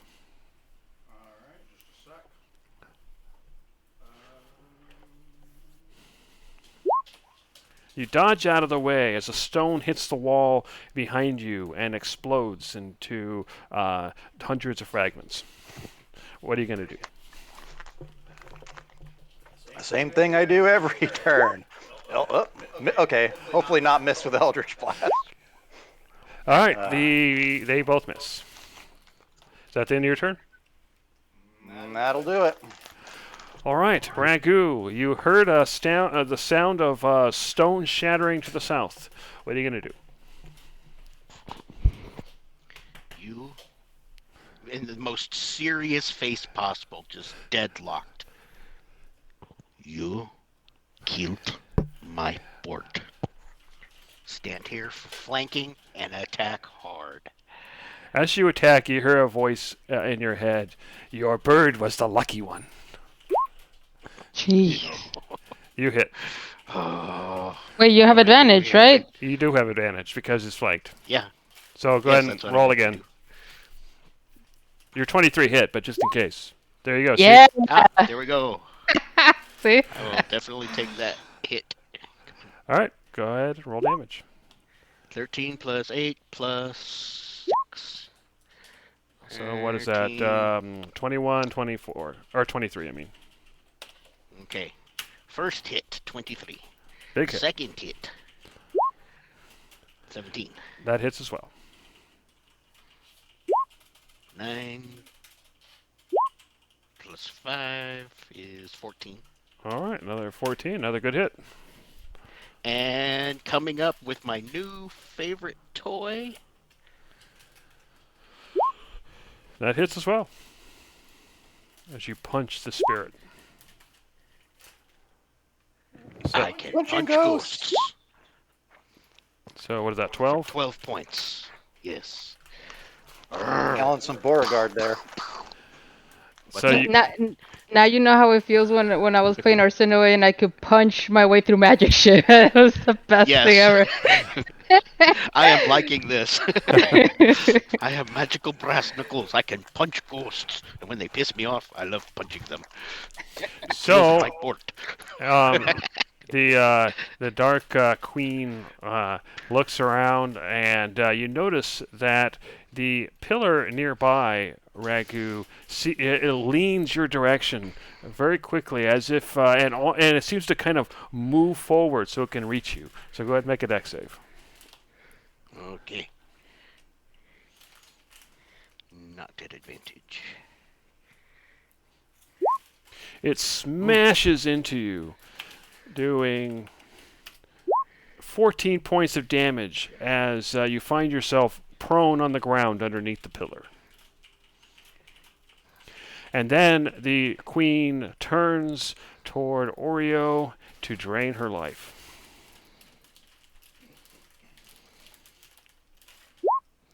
And with the 22, that's a hit, correct? Yeah. So she drains 25 points of damage, and you have to make a DC 14 Constitution saving throw. Which you fail, which means that that's off your maximum hit points. Do you want to throw a fate point at that? Yeah, I'll go ahead and do it, but I don't know if it's worth it. Hold on. Yeah, yeah, I'm gonna do it, I guess. Okay. All right. So you felt your life force being drained, but then it lessens somewhat, and you still take the damage, but your maximum stays the same. All right. So the queen has acted. We're on round 3. Oreo, the queen has drained some of your life force, 25 points worth. So what are you gonna do? I still have advantage or no? Ragu is currently prone and underneath a pillar, so you do not. Oh, shit! I need to get out. Yes. Crap. Yeah. Although, even though so- he's prone, isn't he still able to threaten her? Not being underneath the pillar. When if he can get out, then he'll be back to being threatening. But anyway, go ahead, Oreo. All right, that's a hit. But I can still trigger technically my sneak attack, so He's technically take in that. range, yeah, so that's fair. And Awesome. bonus action to do that again, or at least to hit with her offhand. Okay. You hit barely, but you do hit. It's for 7 points. And you can tell And- the spirit is definitely weakening and starting to fade somewhat. Yep, she's keeping an eye on that. And Ragu, I know that you're kind of stuck, but if you're paying attention to Oreo from a distance, you can kind of see from her eyes that they're really bright blue, like you are very familiar with. But as the Dark Queen's essence is starting to fade a bit, you see her eyes kind of get like a ghastly white, like kind of like, you know, when somebody has, I guess, cataract or something, like they have something like foggy on their eyes. You see that for a second as she's getting weak, but she stays put. Fair enough. All right, Pico, what are you going to do? Eldritch Blast. You So, can see, you can probably see that Ragu is currently underneath the pillar.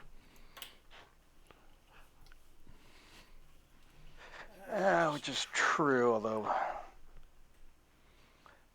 Of course, if it looks anything like the pillar that Oreo was dealing with, I'm not sure I could actually get him out from under that on my own, so I'm just going to go ahead and attack. Okay, Good you idea. hit. And that's going to do 9 points. Okay, not a solid 9 points. All right. Good I'll hit. take that. And that is going to do 6 points. Okay. Okay, 6 points. The spirit is definitely weakening. Is that the end of your turn, Pico? Yeah, I think so. Ragu, you are currently underneath a pillar. What are you going to do? It might be a bit wasteful, but honestly, tell me this isn't awesome. Grunting, I say, stop throwing things at me and my friends. And as I say that, I bonus action Misty Step literally through the pillar, so I'm still standing literally right on top of her, and I attack full Okay. on, pissed off, swing hard. That works. And you At hit. advantage. Should have been Yeah. I've got to advantage that. So Okay. now it's still the 29. We'll take it for 12 and Another 6. 18. Cool. And then my second attack And it hits. definitely hit. All right, with the 11 and 12. 12. And the That would spirit be is weak, but still there. Is that the end of your turn? Yeah, I can't pull anything else. Okay. You technically could, but I'm not gonna say anything. The spirit I turns was gonna say I've already burned my bonus action, so No, you got your action surge, but not saying anything. Anyway. holy crap, I forgot about that. Yep, Yeah, I it- can't yeah, use it turns this up. round 'cause- Oh well. Yep, turns up. Nope. Yeah, dark I would spirit. have killed her off right now. That would have been so heroic. The Thank dark you. spirit But no, turns no. towards you, Ragu, to drain your life. But with an 11, you're fortunate that it does not work. You managed to move out of the way. And we're beginning at round 4. Oreo, as you're getting ready to move, you notice some rocks from the south kind of fly around the corner of the pillar towards you. Go ahead and make a dex save. Any chance that because she's kind of familiar with what's going on, that she'd get advantage on the way that she'd have to move out of the way? I think so, yeah. Okay, what you do, you move out of the way, and the rocks shatter against the wall. What are you going to do? Try as she's going after Ragu, gonna try and swipe the dagger to the back of her neck if she can. Okay, Whoop! I did not mean to do that advantage. Sorry. but 29 is good enough. You have advantage because I'm still there. Oh, right. Forgot that. Yeah. Oh, there's that. There's And that that. is enough. You take her out. Hey, so as that I knew happens, Oreo would save the day. well, here's the thing though. As that happens, you both get to see this. The knife goes through the back of the neck, and rather than because it was supposed to be a spear, right? Jeremy? Yeah. I'm assuming. It was So- a spirit. As it happens, she again, Regu, you clearly see that fog along her eyes, and then she clenches her fist. And Jeremy, I guess I'll leave it to you as to what shows up when she opens her fist, because it Um, technically says DM discretion there. yep. What Oh, happened? What you see is a little crown, a black crown, ooh. And and oh, good. it's supposed to be like the size of a charm, just to give you guys a reference. Yeah. So yeah, just like a tiny little crown the size of a peppermint or something, little tiny. Yep. And Um, and as that happens, as the spirit kind of gets sucked into this and forms this little crown, a bigger, shinier crown suddenly appears on the throne, almost like it was there the whole time. Oreo, that was amazing. Did you learn how to do that by sneaking around and doing dungeon delvery stuff? I didn't even see the uh, latch that was hiding behind. sure. She gives you like the whatever you say kind of situation, and then, at that in Well, that I time, literally saw it up close. Your yeah, yeah, fist yeah, with the knife correct. went right through the back of her, and I Yeah. saw literally right there. So Yeah, yeah, yeah. No, no, no, I know, but she's just trying to kind of still act it out, like, nah, what are you talking about? And around her right wrist, there's a little chain link that the charm magically links up to. So now you guys see like a little charm bracelet around her right wrist, and in it is the little black crown. But Quite is this what you guys impressive. were looking for? And I point to the thing on the actual chair. Sure looks like it. Yeah, you see this beautiful golden crown with the with rubies on the at the tips, and this plush red and pink striped kind of velvet around the base, and it just seems to be glowing. Your Ragu, I think your detect magic is probably still active, so it's definitely yeah. glowing magical. Um, and it looks very almost otherworldly. Has the rest of All the right. magic dissipated in this room? Yes. I'm going to go ahead and say, fellas, um, we feel reasonably safe that nothing else is going to happen in this room. I'm thinking maybe we should know what we're giving to a person who we don't know that well. I would like Fair to enough, although we ritual can do that in cast. another room. Why don't Well, we that's what search I'm this one saying for is anything this. else? Oh, actually, Yeah, curiosity is the room still glowing to Ragu even though No, after they this? yeah, the room went dark once the spirit was yeah. vanquished. That's why I was saying this place is reasonably safe, Pico. Yeah. It's not going to continue attacking us. So I would like to maybe ritual Yeah, cast but identify. is there something special about this room that would make it better to do it in here than in another one? I'd rather just do a quick search, get outside the room, then we can check it in any other part of this planet. Well, Fine. planet. Hmm. What's a Um, planet? yeah. I think Lumev is one. Okay. All right. So what are you guys doing? Oriole, I'll help you search. You want to look around? I don't know if there's anything else hidden in the throne or anything. Is it a perception check to? I Yeah. thought that would be more of an investigation. Well, I have both, I guess, I but can, if somebody wants to help me, I can do the investigation. All Something right, about I will piggies. help you and allow me to offer my expert guidance, just like I'm I did just about the crown. I'm just gonna do the regular perception from Okay. my end. Fair enough. Ooh, nope.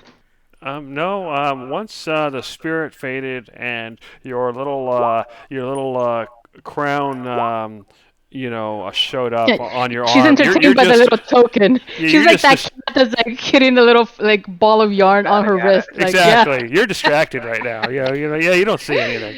There's nothing like here. ooh, look what I get. 21. All right, you're searching Oh, you around got some toy.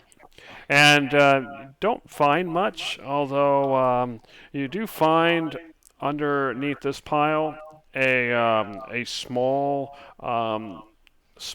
wooden chest that somehow survived, although it's fairly rotten.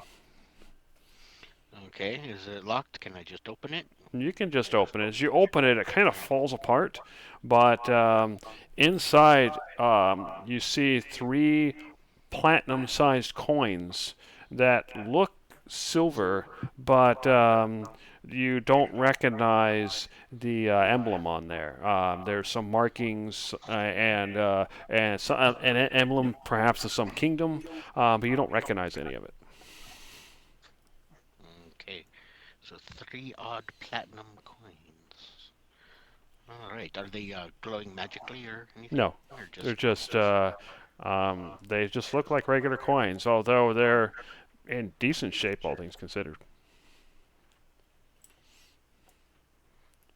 All right, well, if that's everything, we can grab this crown and take it into another room. Okay, Okay.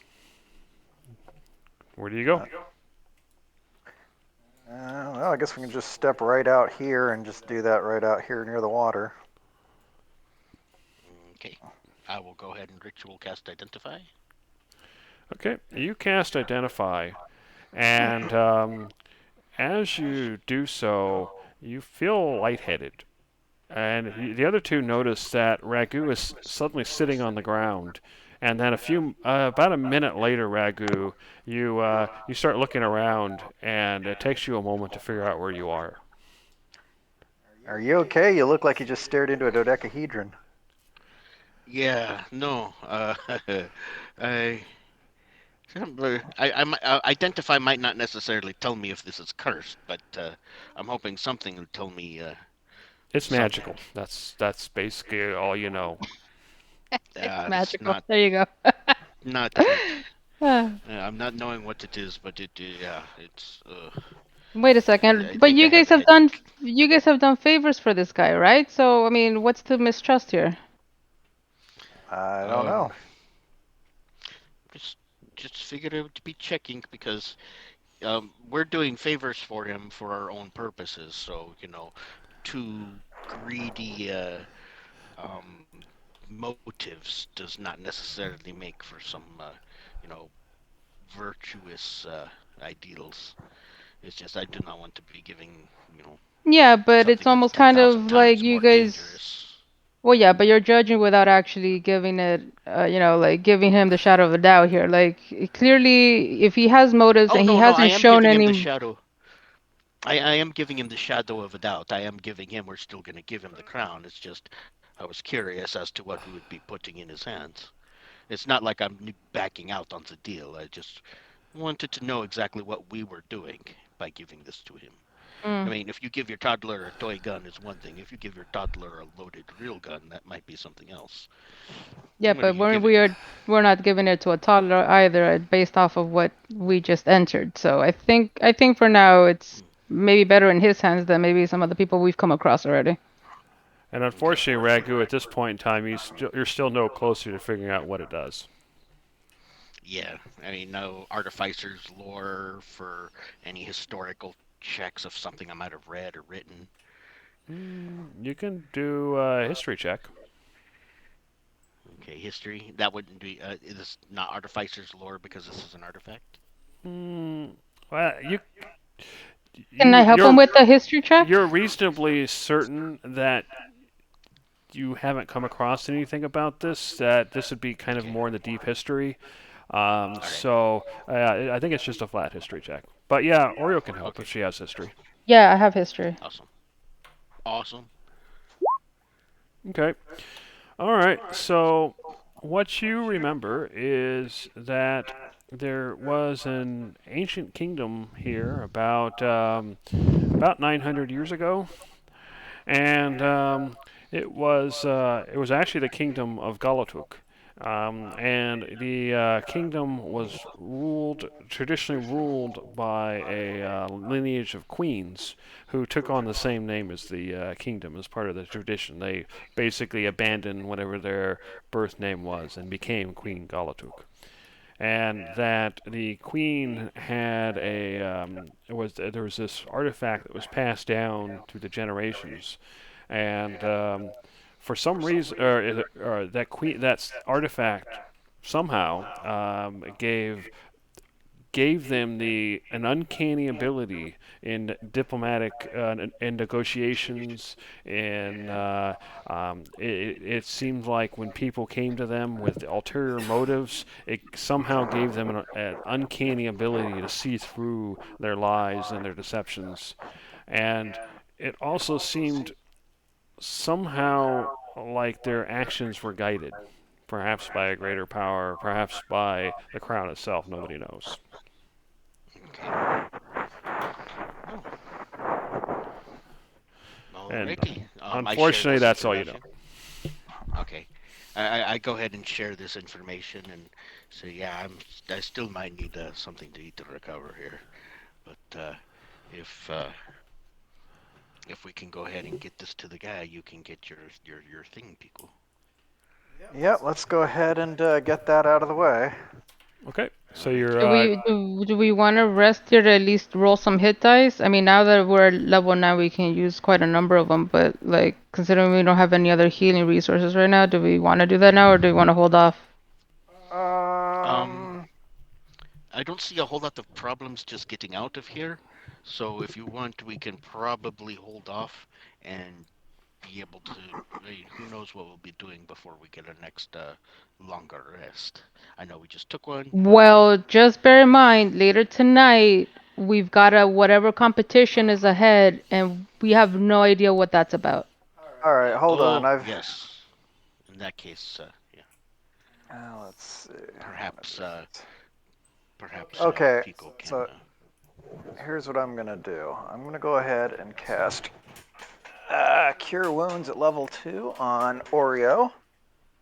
Are you doing Cure Wounds or are you doing the Good Berries? I thought the Goodberry was had more of a punch for the per berry. Yes. Yes. A lot better than the second level Cure Wounds. Yeah, I guess that's a good point. I was sort of had a different plan in mind, but I guess it actually still makes more sense here.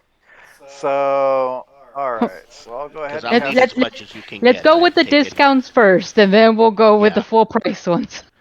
Okay. Yeah. Well, so Because first, any extras, you know I'm going to need them. I got knocked down more than half. Okay, so let's see. So I'll cast Goodberry. Let me go ahead and roll the d4. Okay, so 10 of them. That's good for a total of 40 points. I'm about down like 30, so let me see here. I can take, well, how much, you're down by how much there, Ragu? Because I know you're way down from your total. I am 61 shy. Yeah, okay, well. Well, wait a second. He cast that once. If you can fill yourself up, I'll take the extra 10 points. Well, it's not. I mean, hold on. Let me see. I'm at right now 37. Just hold on. Wait a second. I've got a calculator up. That's what I'm just doing right now because I'm just hold on. Actually, come on, freaking computer. Yeah, I'm 33 down, and you said it was how much there, Pico? 40 something, 44? 4 points per berry. So if you ate 8 of them, that'd get you just shy of full. Okay, so I'll take the 8. That would give me an extra 8 points out of 2 berries. Yeah. Plus 8. All right, and then if there's anything else you can do to help. Let's see, how much are you down by? 49. 50, yeah, 49, yeah. 49 All points. Right. I mean, we can always meet up with Galen because we're under the impression that he might be showing up in the next session. That maybe we can get the healer's kit from him. Yeah, let's see if we can do that first, and then if there's any shortcomings in his healings, I'll follow up with it. Okay. Yeah, because even a second level Cure Wounds was. Wait, you've got your second win too, right? Yes. But as you pointed out, we have that other thing where it's coming up. I'm glad I did not use my yeah, but you can. Right now. But no, I know, but you can use your second win because you can recoup that in a 10-minute rest, can't you? It's a overnight. It's a short rest. Can I do that on 10 minutes? No, I thought you gain you can gain back a class feature if you spend a hit dice, but it's over a short rest. Oh, interesting. I didn't know Okay, that for yeah. So fighters. either way, it's a short rest. If the contest thing were happening tomorrow, then I could do that. But since it's happening Yeah, tonight, yeah. gotcha. Okay. Okay, well somebody can roll for Galen. Well, I'd Sorry, does rather anybody maybe remember wait how that and works? yeah, Yeah, it's a 1d6 plus then I think for him depending on his wisdom, I think if he has 19 or something like that, he has a +4 plus your total number of hit dice. So but I mean, we're Okay. at if if he's he's gonna gonna be here next session, yeah, exactly. Let's just wait until he's here. He can Okay, roll it. yeah. fair enough. All right, so you've left the tunnels. So what are you gonna do now?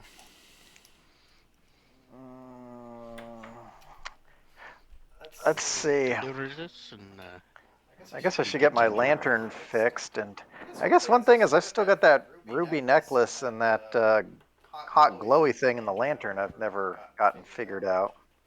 Are you gonna go back and return the crown, or are you gonna keep it for now? Oh, let's return the Yeah. crown I and get was it out of the way like, right we're now. so randomly just going yeah. somewhere else now? Okay, Okay, cool. fair enough.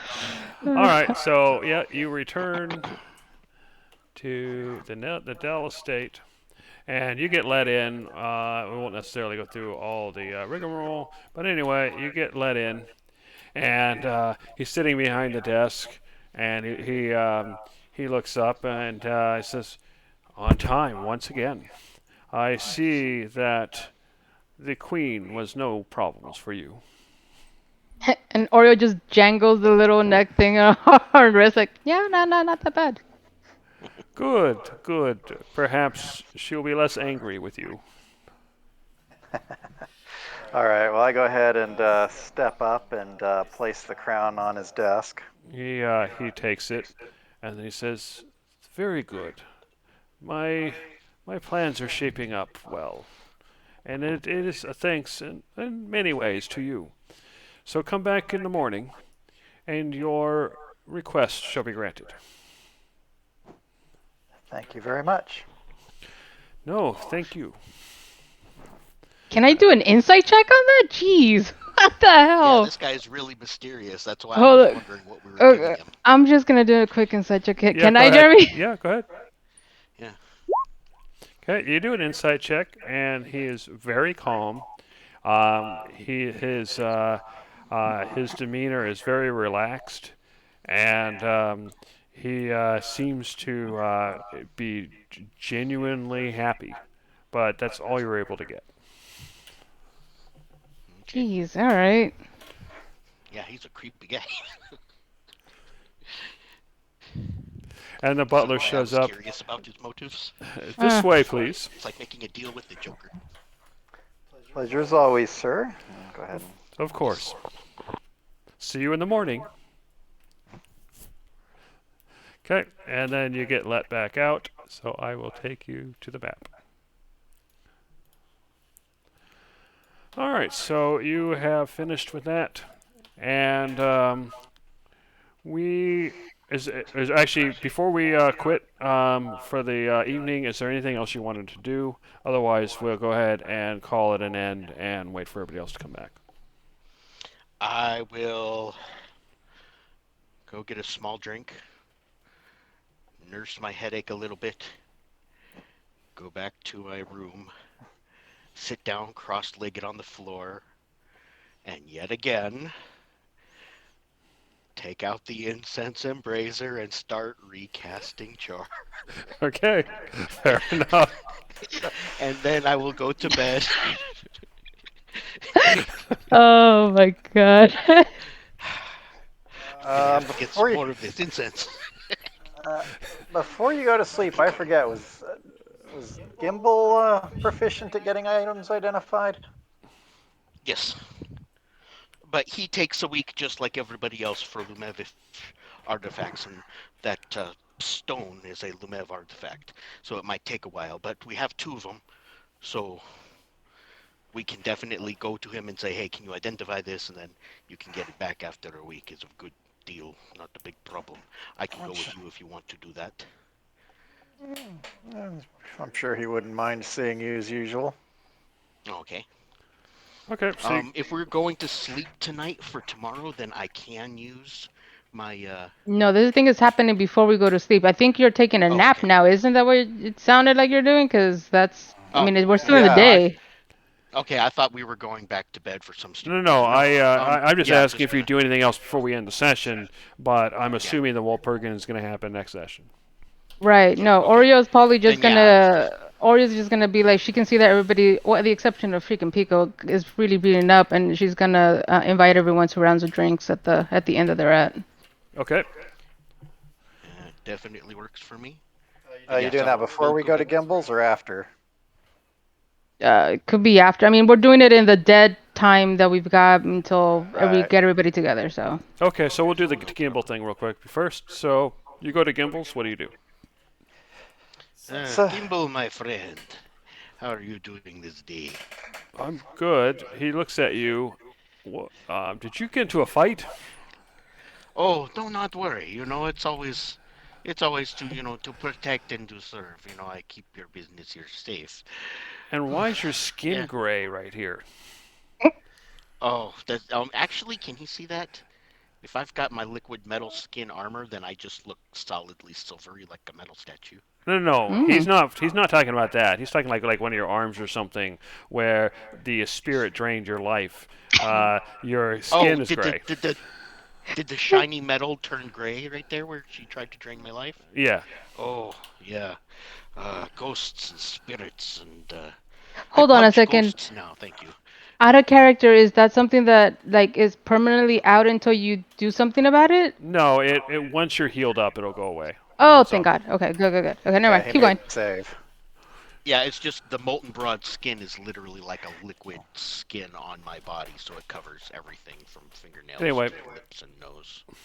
Anyway, yeah. I was wondering, my friend here would have something that he would like you to maybe identify. It could be very difficult, so I was saying no one better than Gimbal to be figuring out what it is.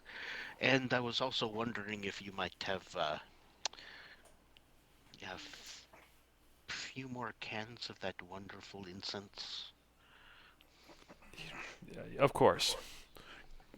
And go ahead and mark off the money, and he gives you the replacements. Actually, I might be needing some of that stuff soon. But first, so I acquired a couple of rather exotic artifacts, and I've been curious to get them identified. So first, I'm going to go ahead and put down the ruby necklace. We found this on a previous expedition. Never tried it on, so not sure what it does, if anything. He looks at it. He's like, this looks interesting. Okay. And then the other thing, go ahead. I was gonna say I can pop them up on screen if you want. Okay, go ahead. All right, go ahead, talk, Dave. And the other thing was, oh geez, and the way we ended up with this, but I pull up this broken lantern and set it down. And I mean, well, I guess the glass is broken. It was a hood lantern, so it's still kind of, you can still close it up.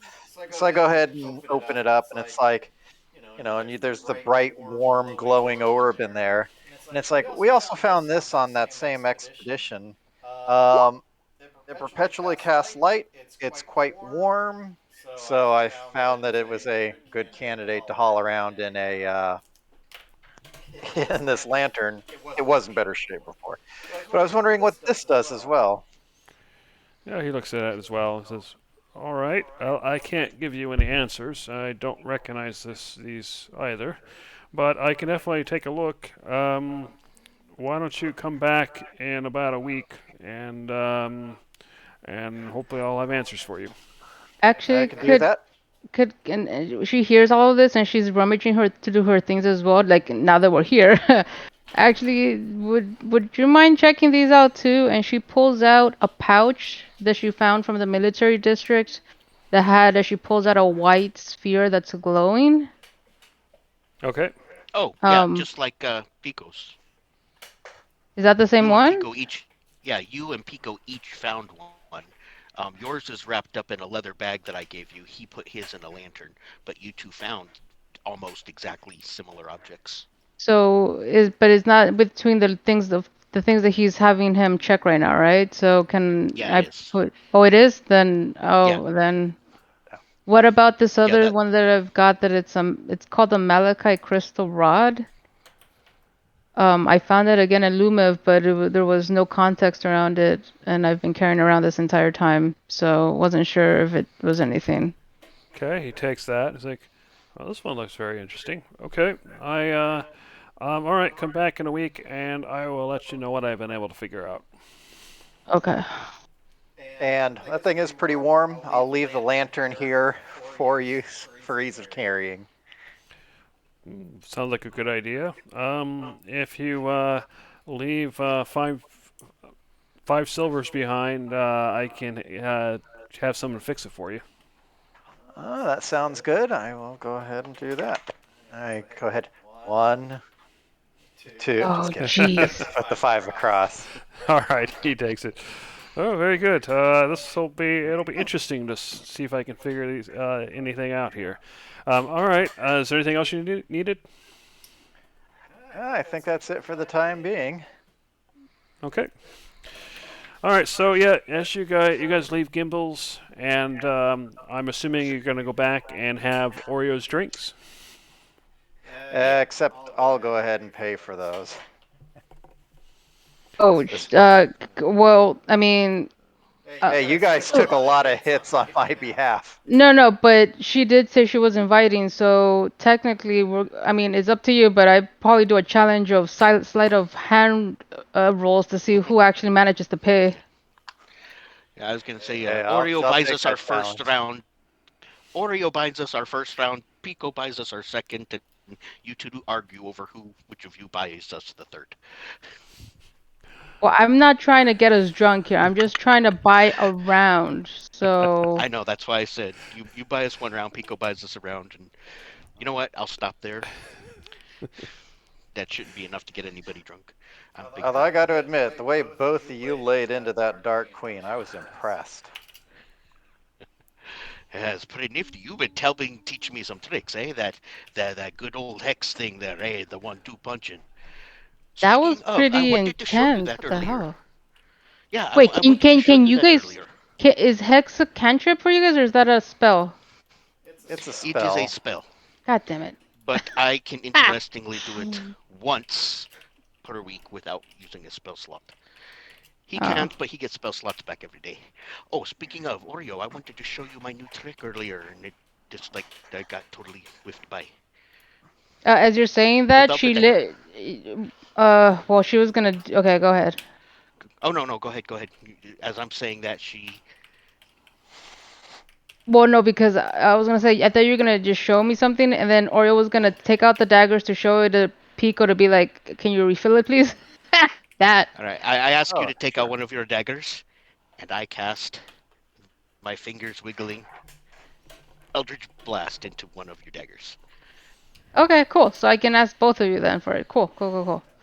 Pico, if you want to hit the other one. Doesn't matter. Either one can do. As long as I know they're charged, that's all I care. I will I'll go ahead and and cast it. all right. And we'll say the drinks come up to 20 silvers. You guys can pay together at however you guys decide, even if it means arm wrestling. I've already taken out 20 from mine, so. Okay. All right. I am So definitely not arguing because I've spent almost all of my monies. yes, you have. Alrighty. So that is the end of session 44 for a total of 1,575 experience points. I'm pretty sure all three of you have failed at least twice in various roles in that battle, so everybody who's here gets 350 points of learning by failure. And that is the end of the session. Although, before we technically wrap it up, I guess, well, actually, one question I have is that treasure. I assume that's the crown. Sorry, what about the crown? The 175 for the treasure. I assume that's Yeah. the crown. Yeah. But anyway, as we're having our drinks, I propose a toast to victory and to home. Yes. Clink. Clink, and then you see her also, for whatever random reason, clink something that's not there next to her. And then she drinks. Cool. Okay.